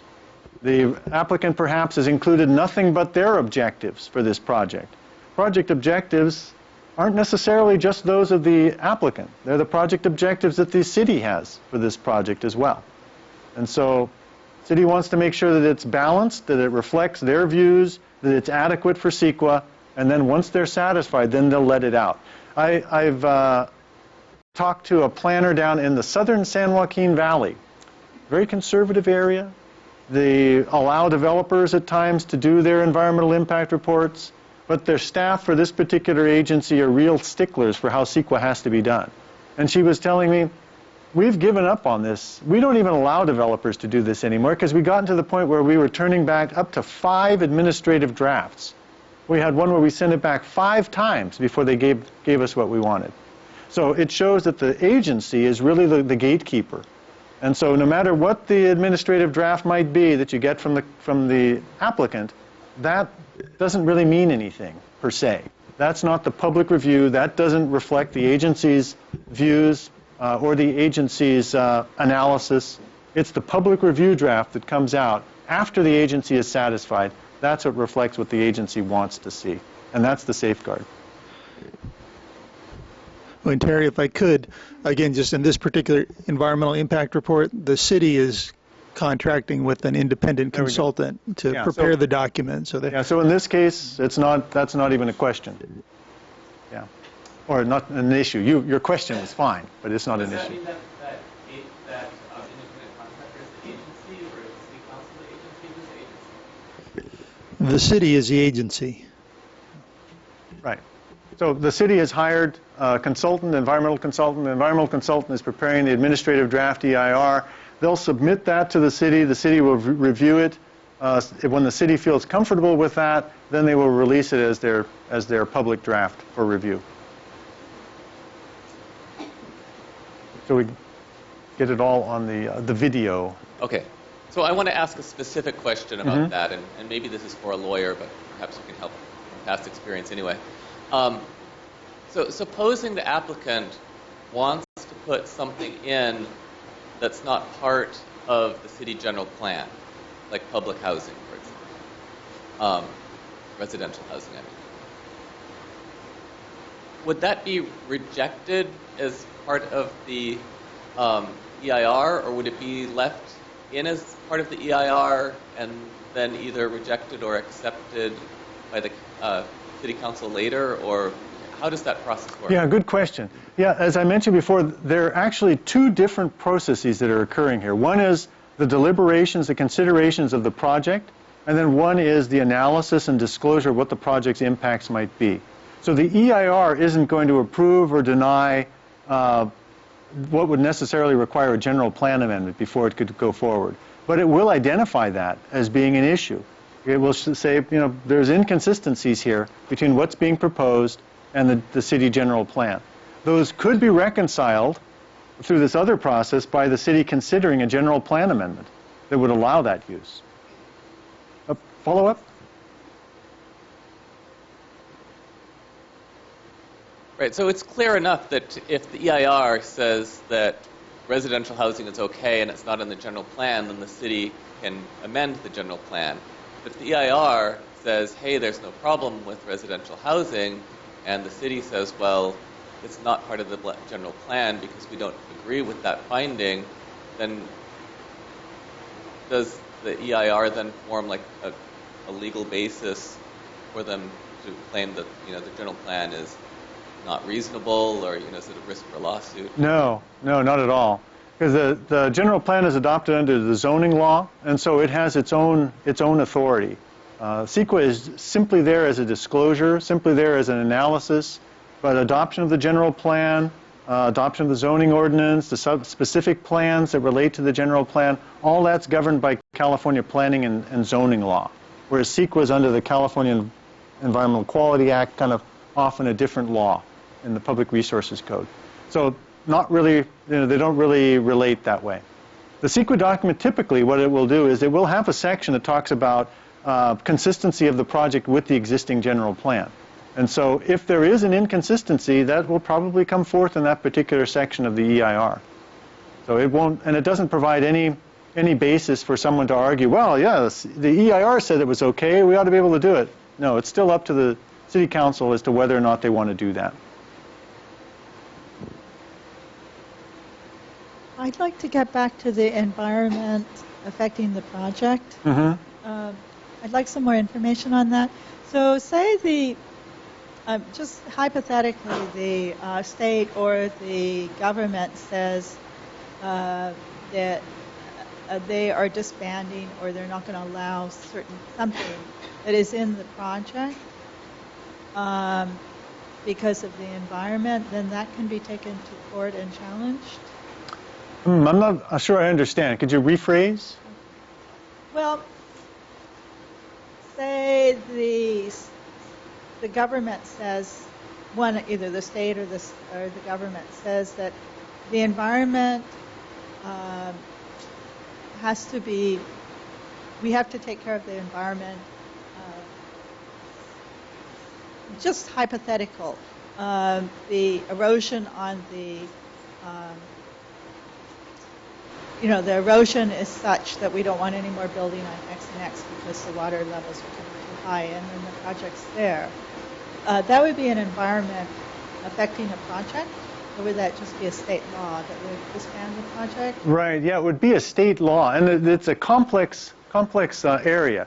The state laws, the state regulations, state codes, all of those apply to a project whether SEQA applies or not. Okay, so SEQA is separate from that. Whether or not a state law can be applied to a project retroactively depends on whether or not the project has a vested right to proceed. And vested rights generally mean more than just approval by the city. It's also, what would you call it, a substantial investment based on an approval by the city. So there's some ancient case law here in California dating back into the 60s or 70s where this project had been approved by a city. They were asserting they had spent a couple $1 million in planning and some other activities for the project after approval by the city. They asserted that they had a vested right to this because the city or some other agency came in and wanted to rescind some permits on them. And the court said, no, that's not a vested right. Because in California, it's more than just a governmental approval to provide a vested right. It's not only a governmental approval, but it's also a substantial investment made on the basis of that approval. So that's what it would come down to. There may be state laws that are enacted that would have no effect at all on existing development. There may be other ones that do have effects on existing development. There may be state laws that take effect that have no effect on approved development if that approved development that hasn't been built yet has a vested right. Does that make sense? So the vested right issue is what would make the determination. And then at that point, any new project Yeah, so what happens if that were the case, if let's say state law changes and it makes different provisions. Would a project moving forward from them require a different EIR? That's a possibility. It might. I can't say for sure because we don't know. We're talking hypotheticals, but that's a possibility. Sure, because as I mentioned, we have the program EIR, then we'll have this subsequent supplemental process. Change in circumstances might be new laws, or new information that wasn't available previously might be new laws. And that might trigger a significant effect if it means that the project would now have an adverse effect on the environment as a result. Now, as I mentioned, the idea of the effect of the environment on the project, we're still not, I mean, that's still kind of open right now. And there's some discussion in the legislature. We'll see whether or not they actually do anything. But there's some discussion in the legislature as to how maybe they want to clarify that in CEQA. But we'll see where that goes. No. I just had two questions. One for the PEIR. How do you define activity and what triggers it? So you were saying that only new activities that were not previously foreseeable could be something that would trigger a new PEIR or a review. But Right. How do you define activity? Yeah, so how do you define activities that would trigger a subsequent or a supplemental review? And it is discretionary actions on the part of the city or some other public agency. So if they have a discretionary permit, if they have to issue a discretionary license, if they're being asked to approve a subdivision map or a use permit or something like that, that would be a later activity that would trigger this subsequent supplemental approach to determine whether or not they have to do a subsequent EIR or some other sort of document. And one more follow-up? Mm-hmm. In terms of litigation, you're saying, is that the last resort, or is there any possibility for arbitration or mediation between prior to litigation? Or is litigation the only way the public can, after the verdict, this? Right. So is litigation the last resort, or are there provisions for some sort of mediation, that sort of thing? Litigation is the last resort, and there really aren't provisions for mediation. Generally, there is a required settlement conference that has to take place before the litigation actually goes into the court. So before the judge actually sees the litigation, the plaintiffs have to get together and hold a settlement conference. So that's part of CEQA litigation, but that means they had to file the litigation to get into that step. Okay, so in 99% of the cases, litigation is going to get filed, and then they go in to see whether or not they can settle it, rather than going a different route. Now, they can, if under the right circumstances, the opponents and the agency can decide that they'll simply, what they call toll the requirement, the time limits that CEQA sets for litigation, because CEQA has very specific time limits. You have to file the litigation within a particular time. You have to give notice to the parties within a particular time. It has to go to the court within a particular time. They have to give notice, so on and so forth. I'm not an attorney, but there's all this stuff that has to happen within strict time limits. And so CEQA allows agencies to say, well, we both agree, agency and the opponents, I should say, to say, we both agree that we're not going to push these time limits and we're just going to toll them. In other words, we're going to put them on hold until we decide whether or not we can settle this. And if we can't settle it, then we'll go back to court. And so that settlement agreement idea can be stretched out over a long period of time. So, but again, it had to have started with litigation, because that's when they get into the settlement. Yep. So is that it? You want to give the wrap-up? Yes. Okay. I would love to do this. First of all, we are truly fortunate that in Brisbane we've done many, many projects that we've taken a lot of public input. The council is really expert in holding public hearing workshops, listening to public, and allowing ample time for getting feedback. And I know just from 2006, we've had speaker series, we've had placemaking, we've had EIR scoping, we've had EIR alternatives, we've had people that come at the podium and ask their question. In regards to verbal, that you were asking questions about verbal, it makes it a little bit difficult because then it becomes open to interpretation. Somebody said, I meant to say this, I heard it something differently, but the council is very open to hearing public. After all, this is not just a project for the current council, current planning commissioners. This is our future. This is Brisbane future. Your kids, your generation is going to truly rely on the work that we are doing today. So this is not the last of our workshop. We're going to have more workshop for SEQRA. BBC CAG is going to have theirs on Tuesday, June 19 at 7 p.m. Open Space and Ecology is going to be on Tuesday, July 10th at 6:30. Recreation, PBNR, is going to be on Wednesday, July 18 at 6 o'clock. Planning Commission on Thursday, August 9th at 7:30, and at the City Council, the dates to be determined. And EIR publication date is to be determined, but maybe in August, as was mentioned, but we do not know that. But I want to say that I've heard a lot about EIR and SEQRA, but I want to say that today was one of the best that I've heard, and I'd like to personally give a loud applause to our wonderful, I would say, CIF, and also Mr. Rivas Plata. And we appreciate the staff, everybody, and I want to thank every one of you that have been here.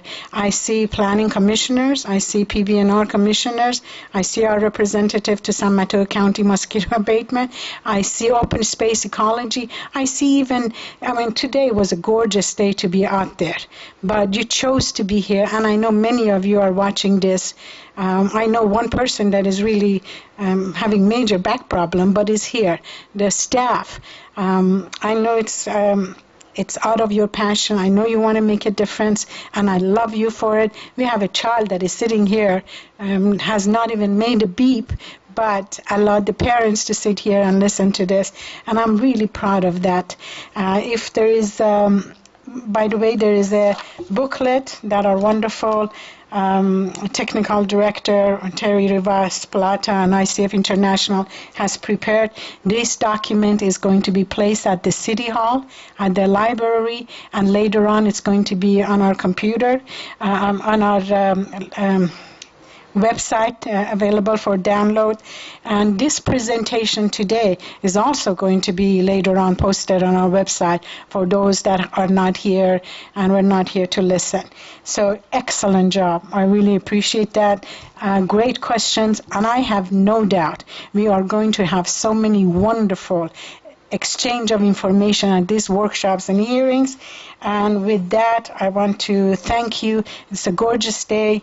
I'm going to refer to a speech that a presenter made at a graduation, and he was telling everybody, you're not special, but in my case, I want to say you are very, very special. We're going to need everybody, but I want to say go make a very special day out of your Saturday and the rest of the summer.